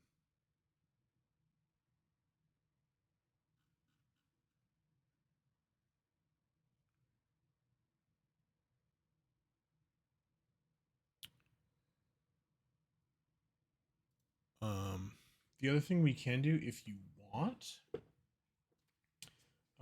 is one of the other games I was playing has this like Oracle thing to help you basically like roll characters on the fly.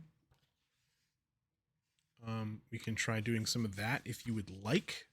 So, can I just like? We don't have to use one of these that you've already kind of worked up. That's We just can like come a up with just like a template. Yeah. a template. Okay, so I'm. It's just depends on what kind of a character you want. Basically, we're just building the character out at this point.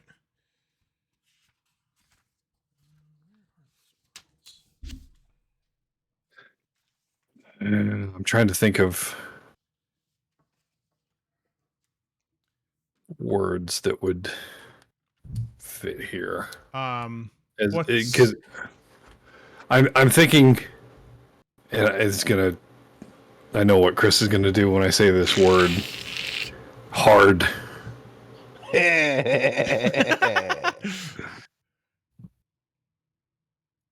um. Uh. Uh.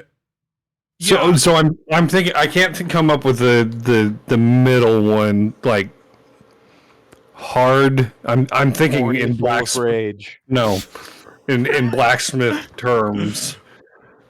Um, Reliable. hard, reliable. Um. Yeah, yeah. Like tempered. Hard tempered, full of strength. Let me just get a definition of that to make sure I'm thinking of.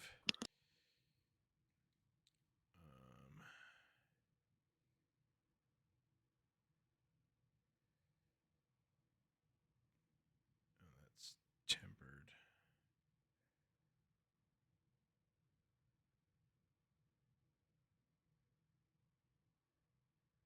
Wait, what? Don't you have?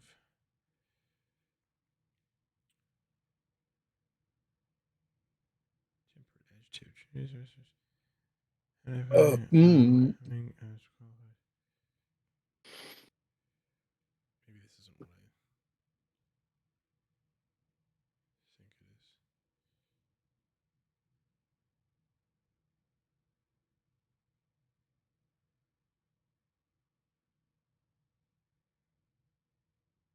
Maybe that's not. I was just thinking of that as a blacksmithy term, but I don't think that necessarily means what.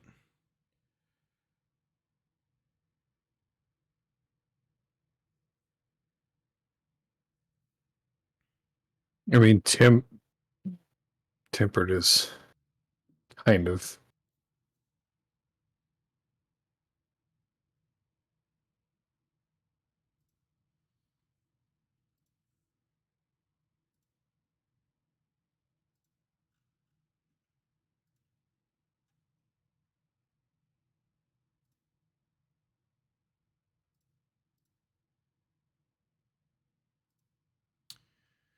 Um, yeah. I mean, do you have an idea of what you uh of kind of what you're envisioning this character to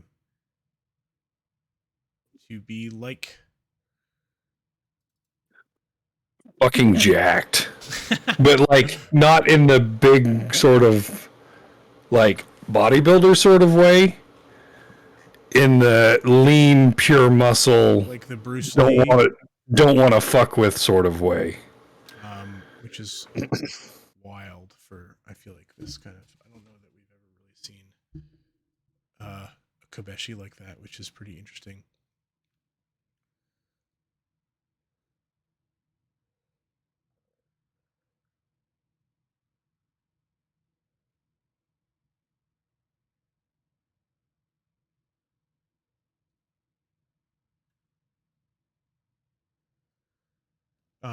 Yeah, I mean this the basic description I have in here is that they're long spindly limbs.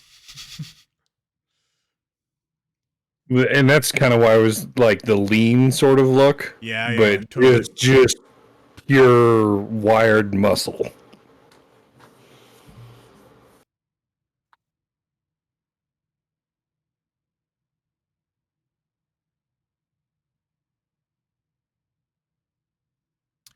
Um yeah, totally. What if we let's see. Um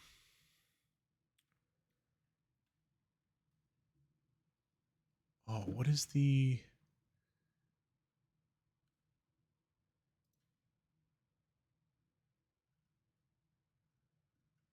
what about keen? Like a like a keen edge? I don't. Yeah, I like that.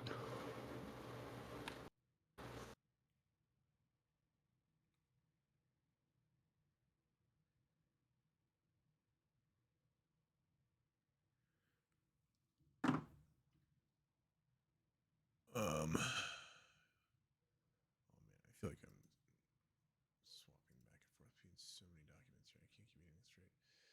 Um, yeah, so what if we do like, cause you like hard. I don't have to stick with hard. It makes me kind of uncomfortable. um,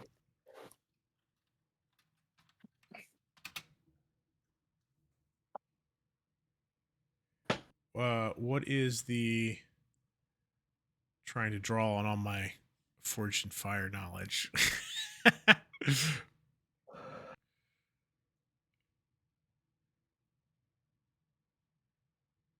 I honestly, I think Firm, resolute. I think tempered is a very good word because it can kind of have multiple sort of meanings. Well, I mean, because a tempered blade is one that has been hardened, right? Correct. Yeah. And it can also be sort of in terms of attitude almost. He's very Sure. tempered individual. He's very calm individual. Yeah. I think yeah, I think that's an interesting because like calm in general is a thing that so far I feel like I have associated with just Kobeshi in general. But I do really like this kind of calm but also uh you know rigid, Extremely hard, whatever. dangerous Yeah. individual. Okay, so what if we do keen, tempered, full of um iron, steel. Ooh.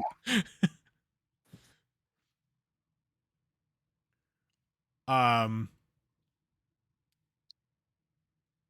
I mean it's being like pretty direct about it, but if that's kind of the direction you're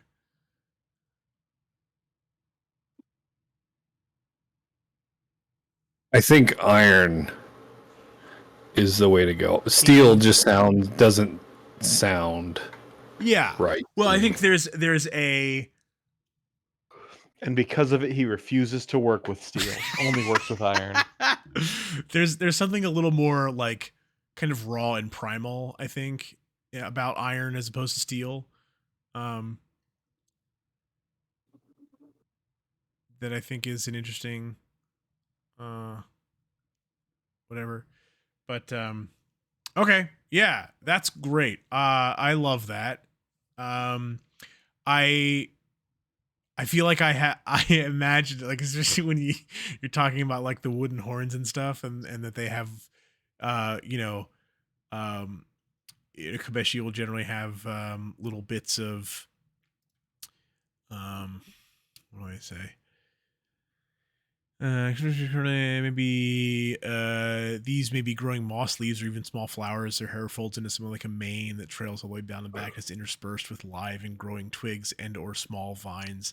Um, uh, like I feel like I can imagine some of those being a little charred. Um, Oh yeah, um, got them burnt ends. yeah, yeah, burnt ends. Full of barbecue. Oh, what have we done? Keen tempered, full of barbecue.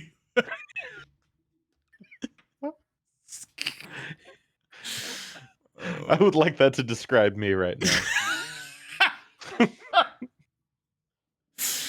Oh man. um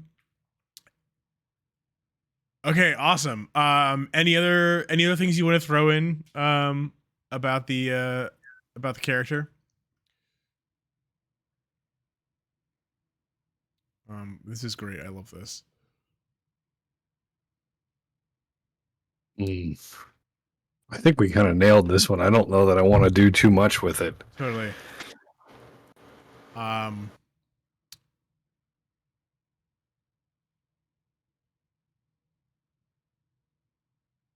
here for it. I'm just trying to think of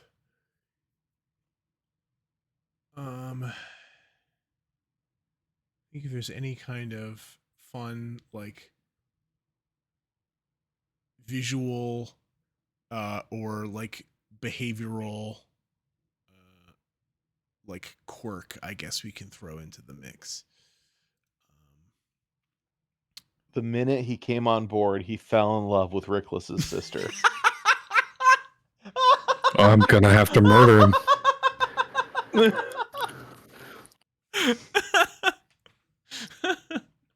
Uh, oh man. Um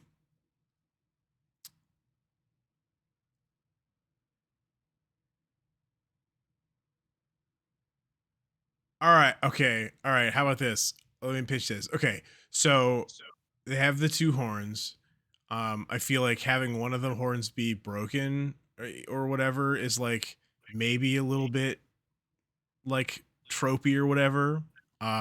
So I'm okay with this being vetoed.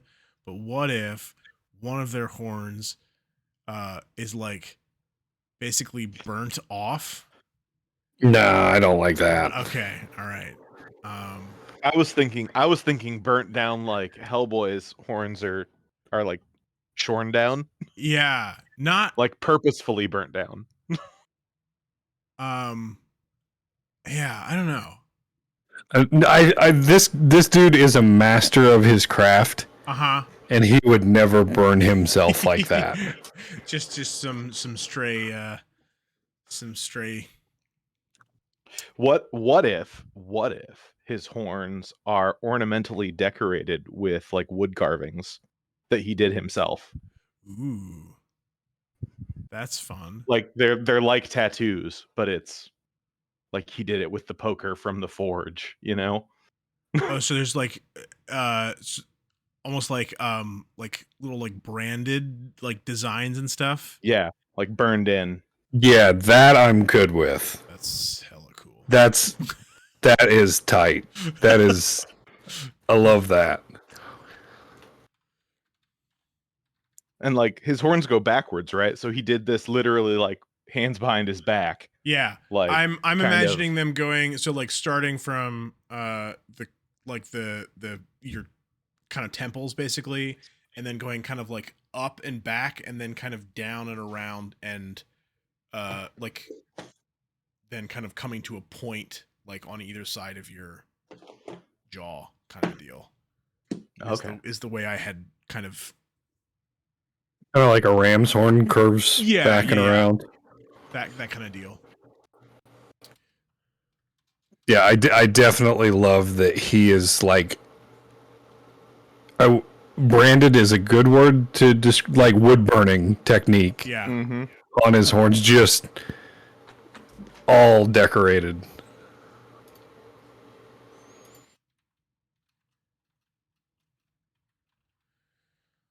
Dope. Um yeah. Oh, that's really fun to have this like silent um kind of very tall I kind of thing just like kind of wandering around and just like, moving things and putting a bunch of swords up into a place. I don't want to tell you how to run your game, but I do have a suggestion. Okay. When the others that aren't here for this come to do their next session, just have them, don't explain to them anything about what we've done. Just have them start meeting these people. They're like, where the fuck did you come from? Who are you? Why are you here? uh um that's great. I'm trying to think if I have. No, I think That being said, I have to pee. awesome.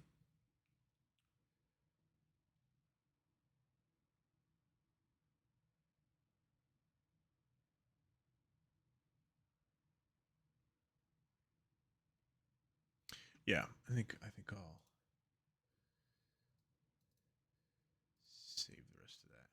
Okay, so let me edit this. Excuse me. So you now have. So we got a total of 45 animancers and 60 general crew.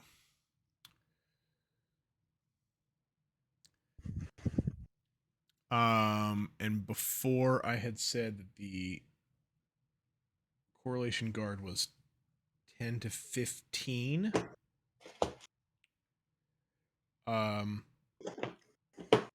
Let's put an exact number on that. Chris, roll a d5 for me. I'm coming. I was in the kitchen. Well, actually, roll a d6. So a 1 will be 10, and a 6 will be 15. Is that right? Did I do math? Yeah. Hmm? I'm trying. We need to put an exact number on. Okay, so 11.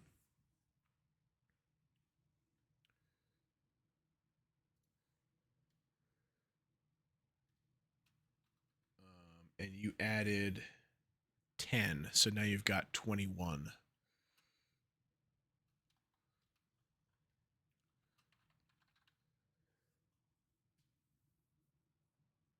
So you've got Rickless and 21 others. And we'll say that does not include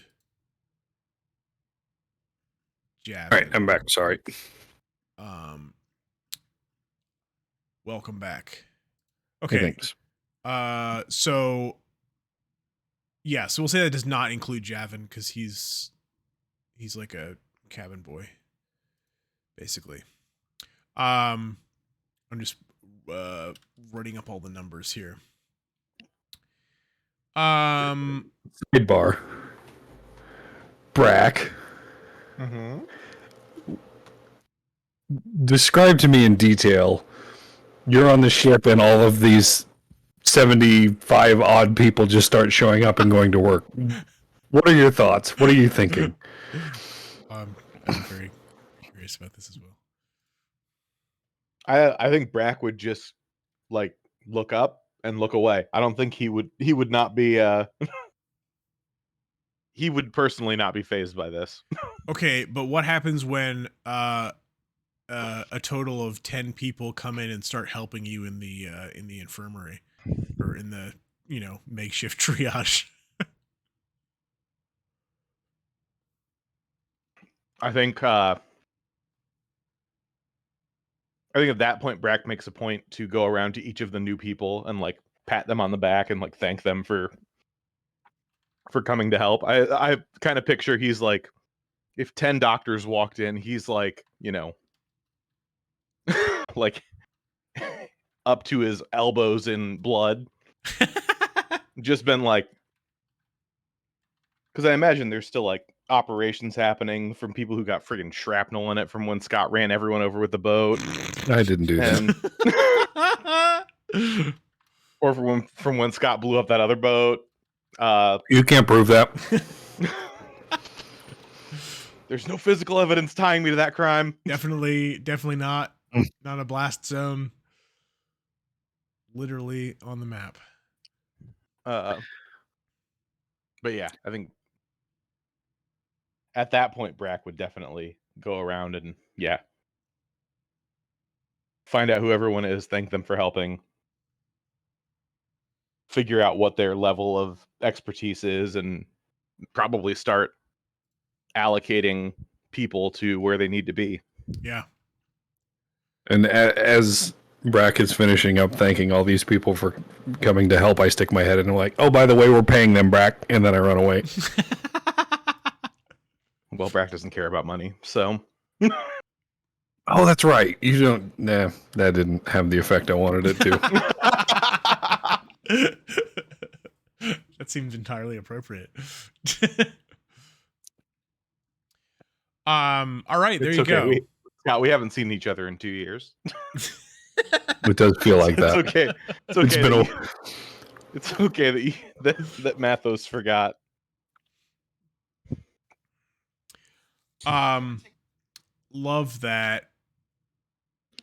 All right, so we're up to 45 animancers, 60 general crew. We have codified it at 21 members of the Correlation Guard, not including Rickless or Javin. I'm not putting numbers on the Merchant Corps, but there's a bunch of them. And then we currently have otherwise.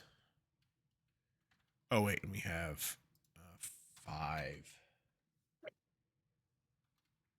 crafters.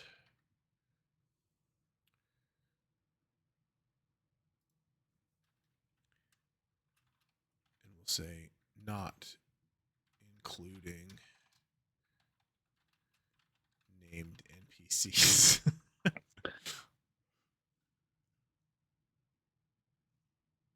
Just looking through your list of Crew of the Horizon, I just want to touch base on Javin. Uh-huh. The fact that he's earnest and enthusiastic, and his trunk is often wagging. What the fuck? He's a kid, man. He's excited to be on a giant ship. Did you have to call it his trunk? Well, his like a trunk. He's a Barblish. Like they literally have like a trunk on the back of their head. That's a Barblish thing. He's just happy to be here, man. He's just happy to be here. He's just a little guy. Barblish.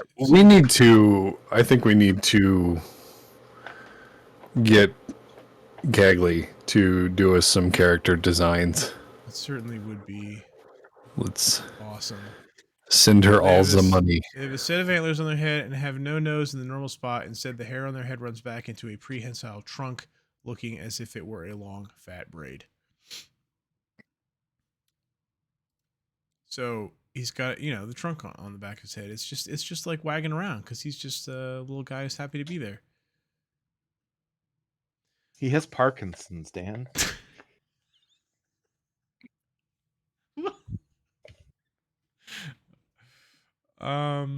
Not happy to be there. He can't control it. It's not his fault.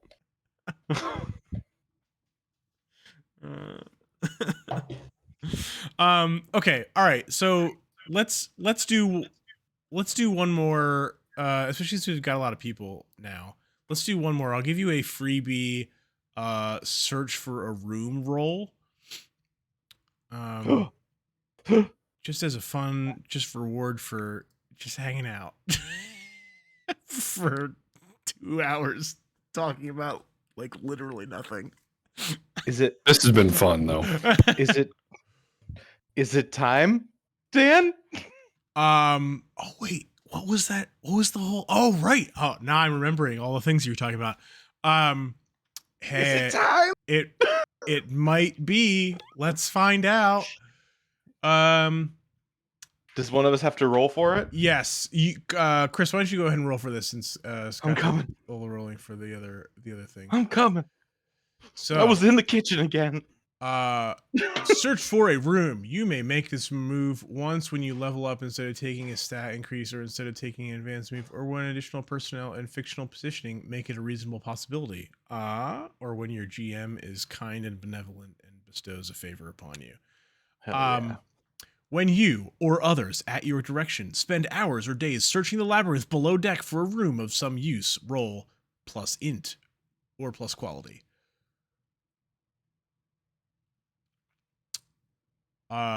What's your intelligence 2? 2? Your intelligence 2? All right, you go ahead and roll your 2. On a 10 plus, you find exactly the room you want or need, somehow fully stocked with all the equipment and supplies you might need, as well as one strange and magical feature or useful item in the room. Decide with the GM what it is and how it works. On a 7 and 9, you find something workable but still far from what you want or need and will require significant resources to make useful beyond what you are capable of alone. Choose a faction who helps you rebuild it and decide how you repay them. Blah, blah, blah. On a 6 or minus, you discover or awaken something dangerous. The GM will tell you what it is. Okay. All right, so I need a 9? Let's roll it. What was the good? What was the best 10 best plus. result? 10 plus. 10 plus. Okay, come on. Let's go. Come Let's on. go. Roll Let's big. go. Roll Let's big. go. Let's go. Let's go. Fuck!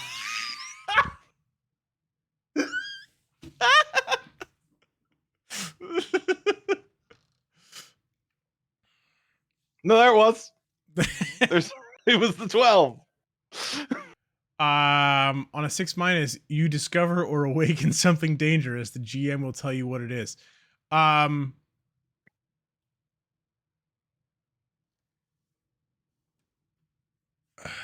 right. This is me planning out my cliffhanger here at this point. Okay. Well, we already know that there's the remnant. Or what I'm referring to as the remnant down in Foundation.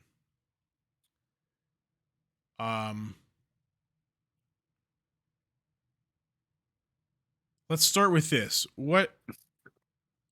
So was it you specifically? I mean, you were the one that made the int roll. What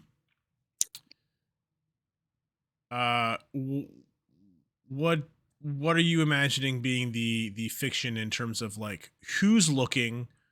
Are they looking for something specific? What's the sitch? So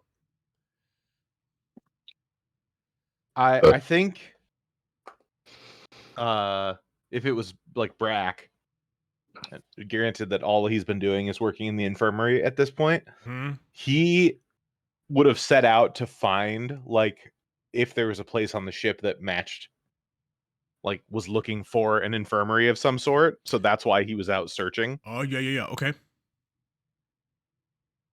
And then do I get to pick like what other information do you need? Was it just you? Did you have people with you? I think it was probably just Brakk. Okay. So was this like a walking home from work kind of a thing? Trudging back up from your shift in the I think he took like once Scott brought in people and okay. there was some semblance of like things going well in there and he had gotten it all organized. Okay. I think then he was like, okay, now I have some like breathing room to go and try to find a better place for this to happen. Like maybe, maybe someplace stocked with bandages or Okay. like we found Yeah. the pantry stocked with food, Yeah, you did find that. Um okay. Where do you think you might have been looking for this? I think he would have been looking near the like crew quarters, thinking it would have been like if this ship is built sensibly.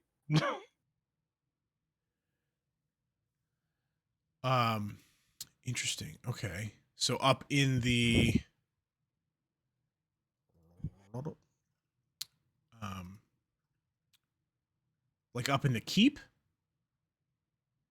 Do you have a picture of this ship? I don't. I can draw you something really really rough and crude here. If that's It helpful. doesn't have to be crude. Keep it. This is a family show. Why's this ship got a dick? Is this okay? Yeah, that's it.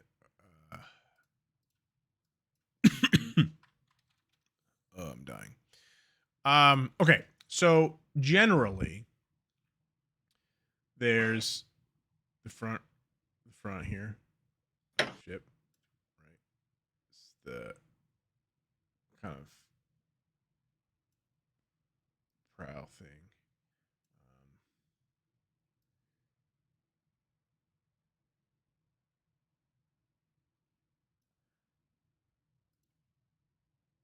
Um,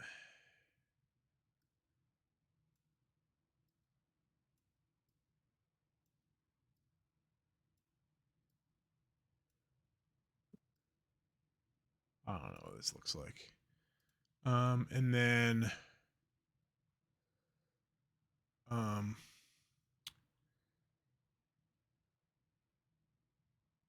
what color should the village be? I'm gonna make the village green. It doesn't make any sense, but that's what it is.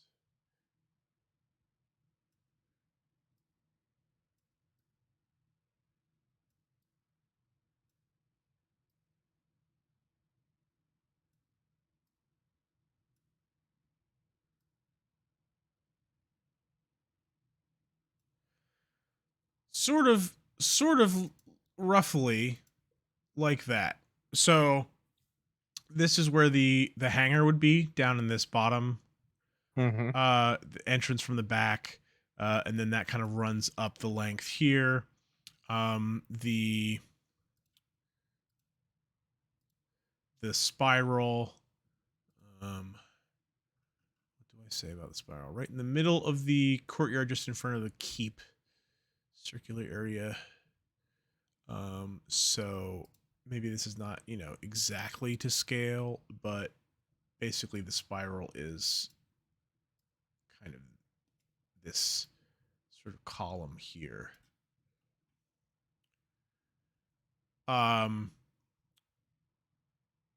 Right. So then we know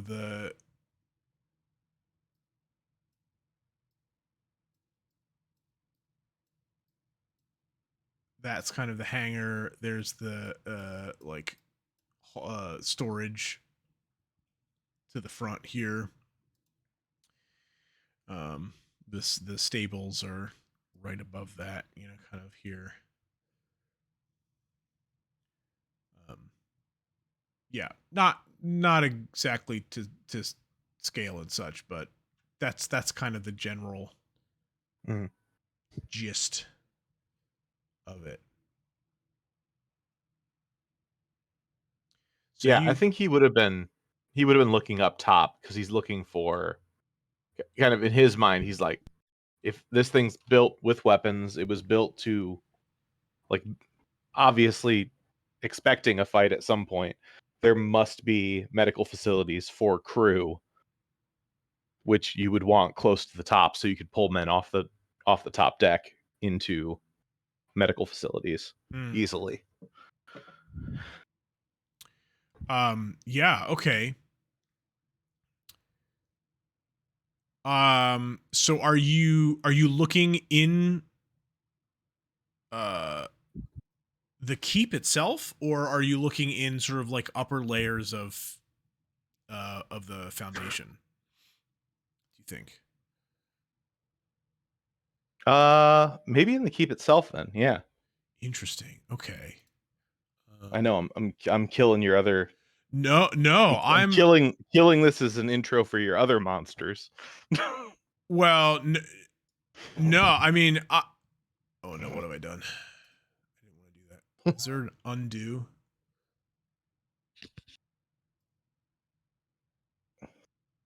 It's fine. I'll just move it back. This is great. This is now our ship, by the way. This is it. um okay.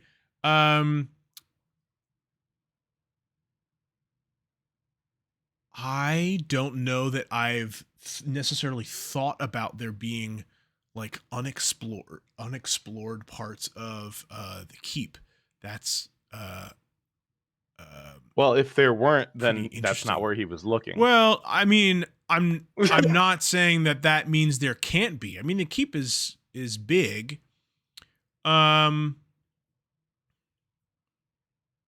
I don't know.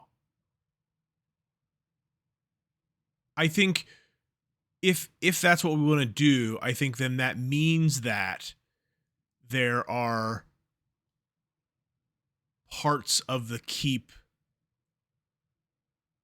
because I guess the way I had been kind of, I guess, assuming was that the keep is sort of one of the few like kind of finite spaces. Yeah, that makes sense. In a way. Don't do this then. Well, no. What I think is potentially interesting here is that, in in working on that assumption, that seems like a place that would be kind of scouted out in what seems like would be an easy-ish way. Like that would be kind of one of the earlier places that people are like, okay, we know everything there is to know about this building. So if I mean, maybe not, I don't know. But I think the implication maybe then of finding something else in the keep is is a way of saying like there's more in there than we thought there was, or like maybe you're stumbling upon a part of it that Not we all didn't know about. not all of those closets were closets. Yeah. Well, I mean, and that could even be the kind of thing where like uh judging it from the outside, you can look at it and say like, wait a minute, we know what's going on the inside of this tower, but looking at the outside, there should be like more to it, like here, but we can't figure out how to get there, kind of a deal. You know what I mean? Mm-hmm. I don't know if that's something that sounds interesting. If not, we can do something else. I mean, I'm up for that. Um,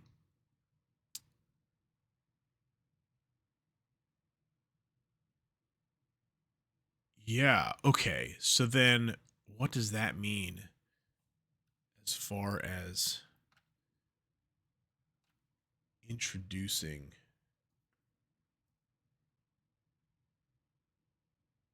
Oh wait, no, it's here. Can't keep track of where I'm reading these things.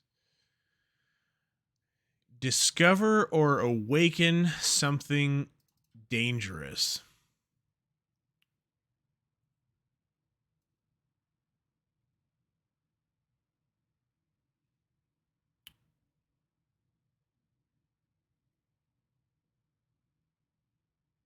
All right. Here's how I think this goes then. So you're kind of poking around in the keep. Um, you know, like I said, we've had these conjectures about like there's something we're missing in here. Um, we just haven't had the time or you're the people or whatever to figure out what it is yet. Um, so you take it upon yourself to you say, hey, we need an infirmary space. That seems like something that would make sense to be in here. I'm gonna figure this out. um, Yes.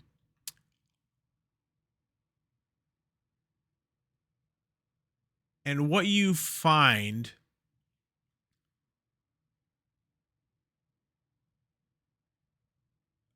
I think, yeah, I think this works in conjunction with some of the other stuff that's going on. Basically, I think what ends up happening is you, for lack of a better way to say this, like wake up the keep a little bit. Okay. Ruh-roh. um like it's just looking at some of the things that I've described here in the keep specifically. um there are parts of this that have been a little confounding in the ways that you've been looking at them. um in the meeting hall, for instance, large empty space, empty feeling hall on the quote ground floor of the keep with a very tall ceiling. Great circular table carved with strange patterns rests in an open area at the center of the room. Tiered rows, doors at the front open to the main keep foyer with stairs and open shafts leading to the upper floors. Um, Tall narrow windows at the back throw columns of light across the space, and the hulking shape of some mangled chandelier type fixture hangs high above the table. The hall is decorated with a number of enormous tapestries. Um, what else do we say? No, that's mostly that.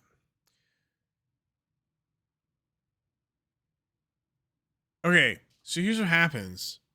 So you're looking around, and you know these. I think specifically these open shafts that this mentions have been something that have been a a point of confusion as to like what those are, what they might be used for. Um, I because for uh for to use like modern uh imagery and ways to describe it, it's like uh basically constructed similarly to like what an elevator shaft would be. Um, but it's just like empty space. There's no indication that there would be any kind of like lift system or anything like that in there. Um, and so I think maybe you're trying to poke around in there or in places nearby, and I think there's a point at which uh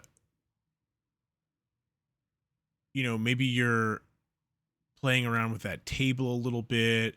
Um, uh, Somehow something seems to, uh, maybe it's like one of those things where you get a camera shot of you walking through the thing, and then there's like a thing that the camera sees that you don't see of some kind of like, uh, spark or breath of something, and you walk through a threshold, and end up somewhere else, not the spot you were expecting. Okay. um,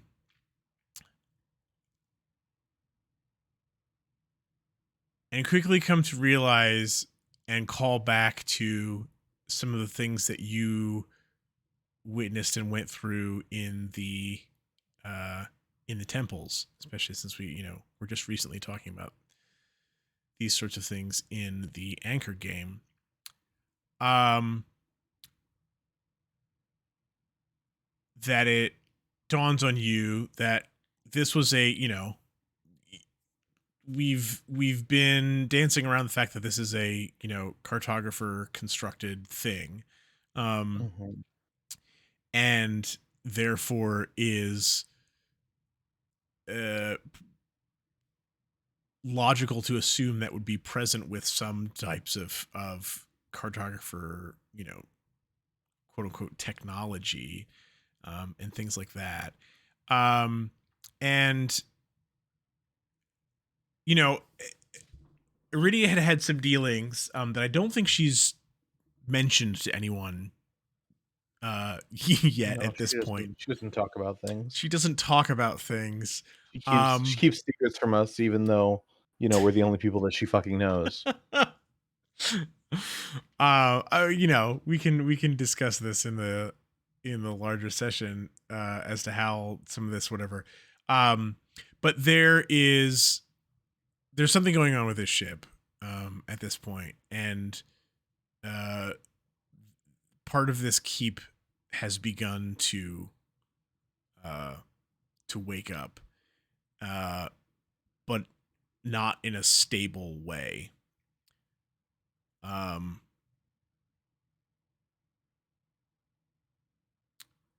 yeah, there are reasons for this. um, there's I don't think any way for you to be aware of any of that yet, but um, so Perception check. perception check. um, /R1D20 plus 3. +3, huh? 19. A I know 19 everything. on perception. So, um, all right. So now I have to figure out where it is that you've stepped through. Mm-hmm. in this threshold. I'm back. I'm back on the ship from 4 years ago now. I'm home. I'm out. You Brakk did it. died, actually. You did it. Brakk dematerialized. Oh no. All right. Let's do something wild. Um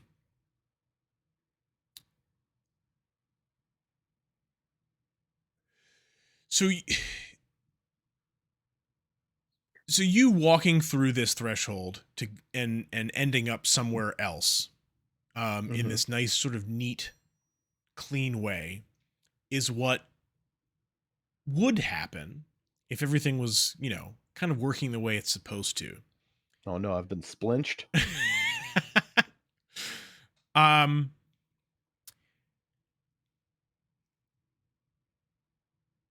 Instead what happens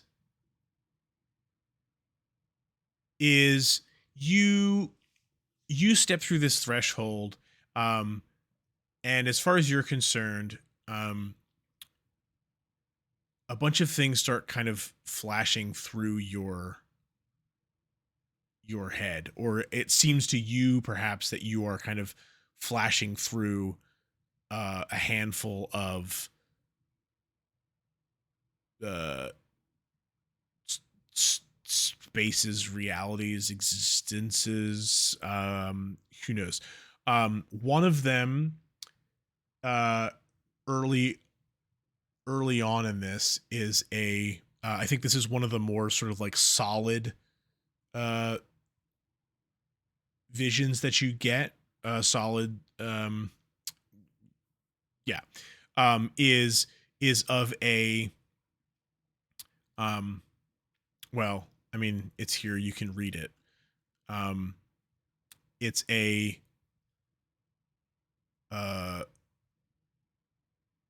largely decayed and crumbling, a large circular hall is ringed by pillars with a wide, shallow basin at its center.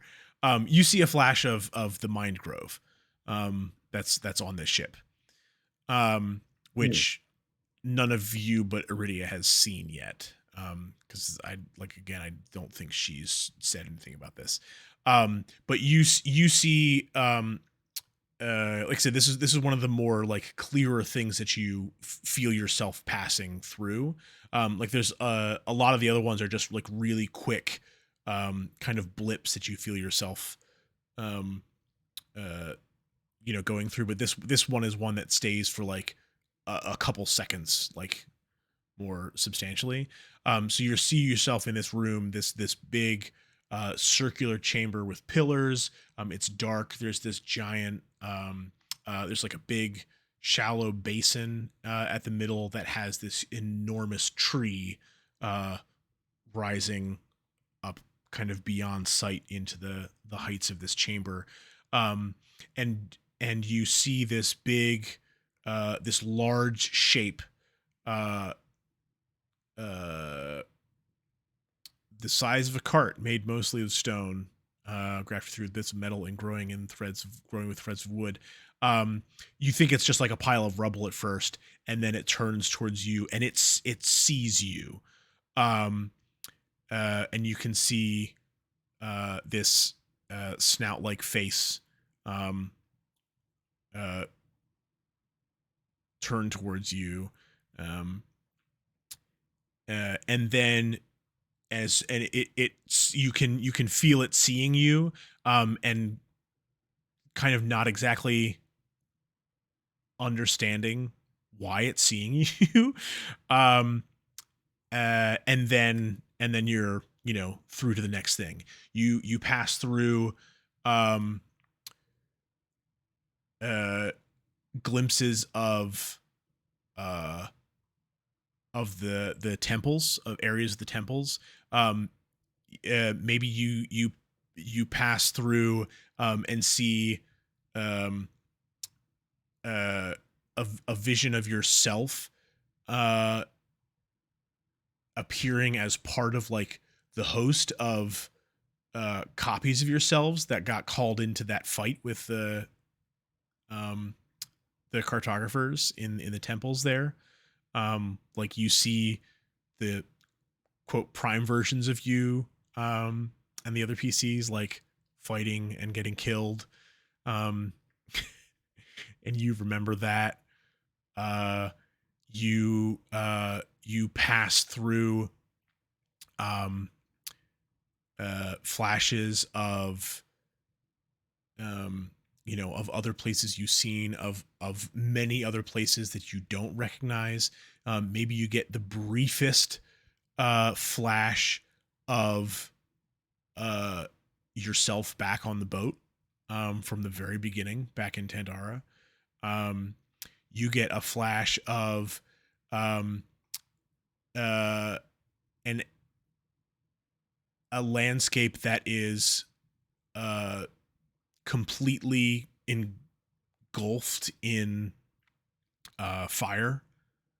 That is like you're there for the briefest like hint of a moment, but as you're moving through it, you can like feel the heat and see like singes on yourself.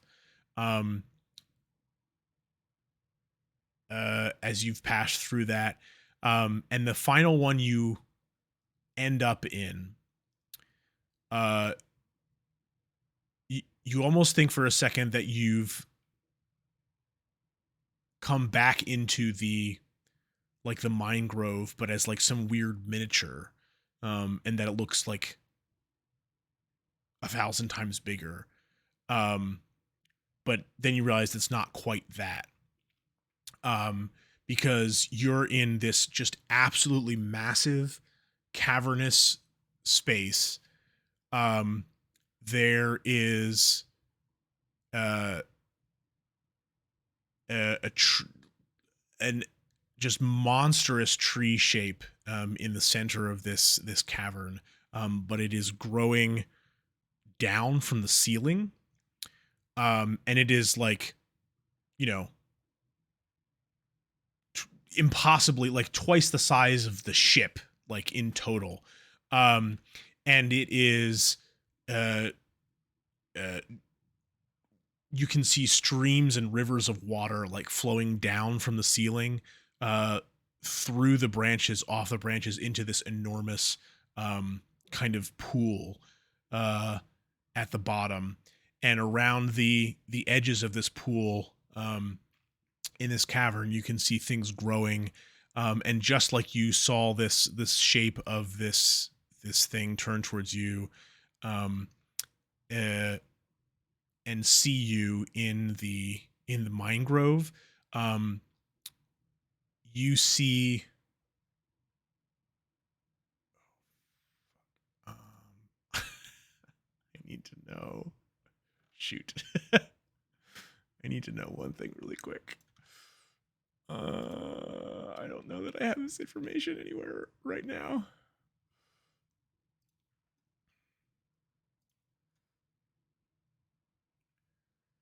um shoot.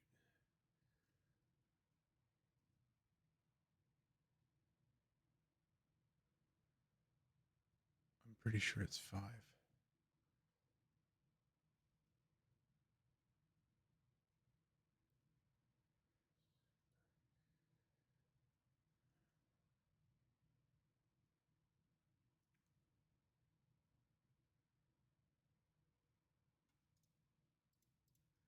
This is probably not it. That's not it. All right, in the interest of doing this, all right, I'm just gonna say it's 5. um you see 5 shapes, except they're 1,000 times larger uh, than the one you saw in the mine grove. Um, they turn to look at you. They are. It's as if like mountains um, have noticed you being here and turn towards you. Um, uh, one of them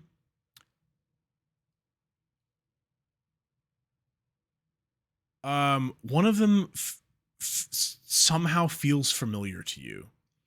I don't know that there's a way that you can place it, or there's a way that you can tell.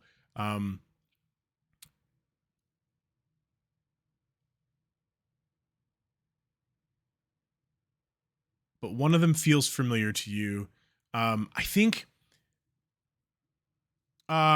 Make it roll 2d6 for me, just straight up.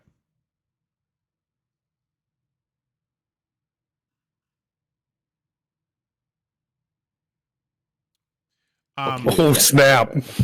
Okay, you know exactly where this familiarity comes from. Remember that time you sort of talked to a tree and told it to stop the bird dragon thing? Did I? You did. You used your animancy and you basically like caught the attention of a tree and it like wrapped itself around the bird dragon as it was chasing you when you were running away from it Oh, desperately by yes. yourself. There's a flash of recognition in the way that you tapped into the awareness of that tree. Mm-hmm. There's something in the language of that you're able to connect with whatever one of these things is that looks at you. One of them looks uh uh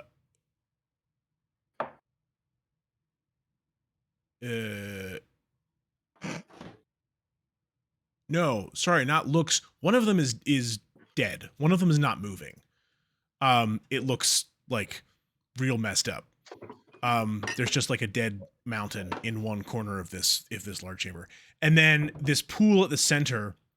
As you're taking all this in within the course of like a couple seconds, there starts to be movement in this pool at the middle, and the water begins to sort of rush around and shape itself, not unlike perhaps reminiscent of the way that you saw the shape of Sifwesi form out of the water a couple times.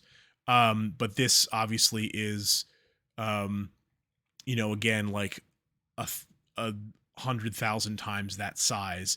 This hulking figure begins to kind of take shape in this water, and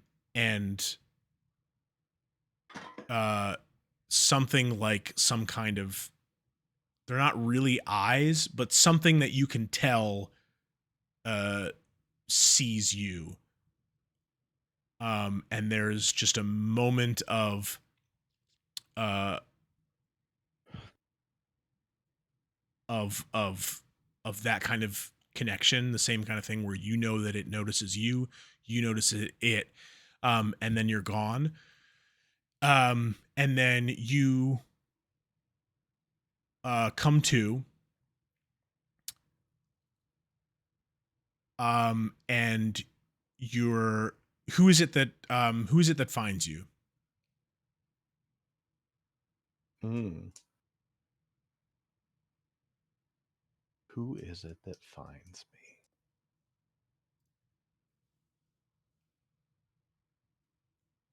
I think I'm gonna say I think it's one of the couriers.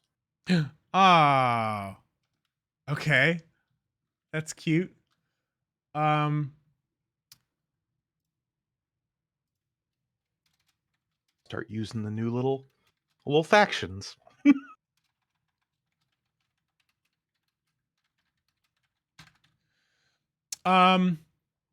so one of your, so what do these couriers look like? Uh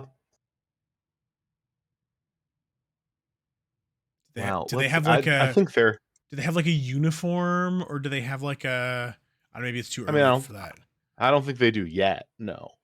Eventually maybe, but um I don't know. I think right now they're all you know, they're all kind of like the same build though. Like it was Mm, what made them like ideal for this job yeah. was that they're all just like, skinny, Like quick, the marathon like runner runners. builds. Yeah. Yeah, runners bodies. Yeah, maybe they have some packs and stuff. Yeah. So, one of them, you were sort of like woken up. Like it's you have that moment of uh locking eyes or quote unquote eyes or whatever with this figure in the this crazy lake pond chamber thing. Yeah. Um And I fainted.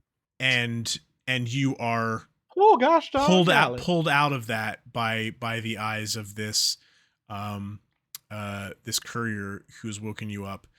You are uh on the floor. uh you you know real your medical training tells you that you realize that you have just been like out. um and basically this courier uh finds you, and you come to realize that you are in a section um of the upper village, in like a house. It's all dusty, um and kind of busted up. There's like some holes in the roof. You can see um, uh, the sky, and this little courier, um, you can see the like incredible amount of uh, relief on their face, which strikes you as a little odd because you're like, I was gone for like 5 seconds. It's weird. Uh, but this is the face of someone who has been helping on a desperate search uh to find you for like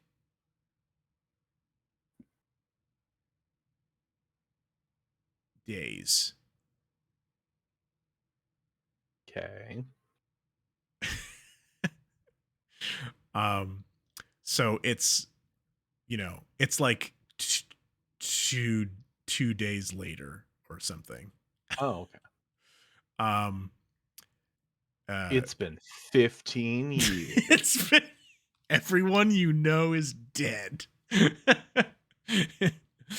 um yeah. So that's what happens. There are statues of you everywhere. um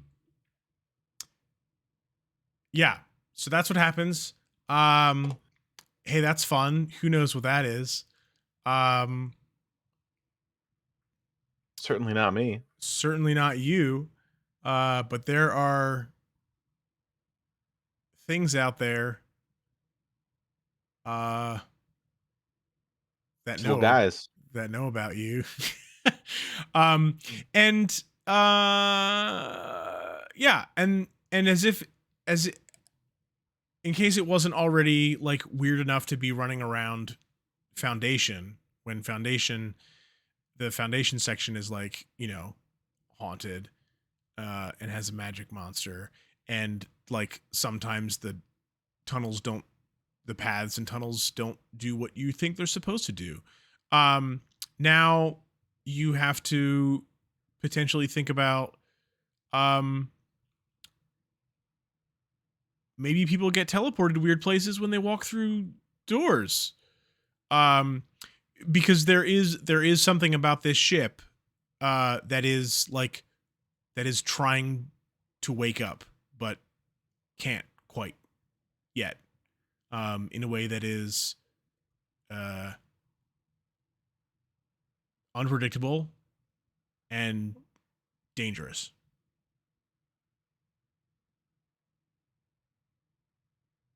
So there you go.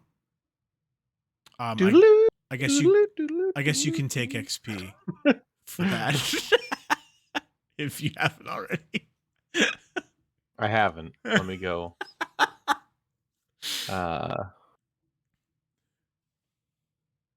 Get up here, Brakk. Congrats on your XP for. Wait, didn't I stoink up another roll earlier too?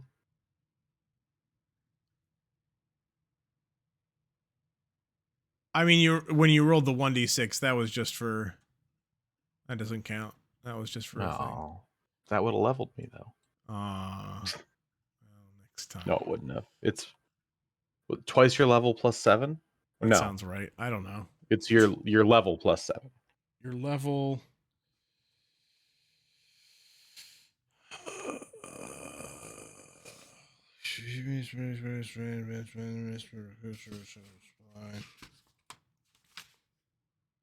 Level up. Current level plus 7. Okay. To increase your level by 1. It would have leveled me up. Well, it's always next time. Dean, you gotta let me hang around to fuck one more thing up. Ah, man. And then I'll find another room. Well, I'm sorry you didn't find what you were looking for. But you found something all right. You activated my trap card. Ha I gotta say though, it is fun to bring some of that stuff in. Don't send me back to the Shadow Realm. To finally put some pieces on the board. Well, cool. We did it. That'll do it. We'll stop there. Because we just spent 3 hours doing basically nothing. But we have fun doing I disagree. I think we got quite a bit accomplished. I mean, okay, that's fair. We did learn something new and interesting about the world. Probably, I don't know. Okay, great. Well, hey, this was fun. And we'll we'll figure out when to schedule an actual session and have some people and play a game. It'll be great. Okay. Wait, how does this work? There it is. Okay, bye. Goodbye. Boy.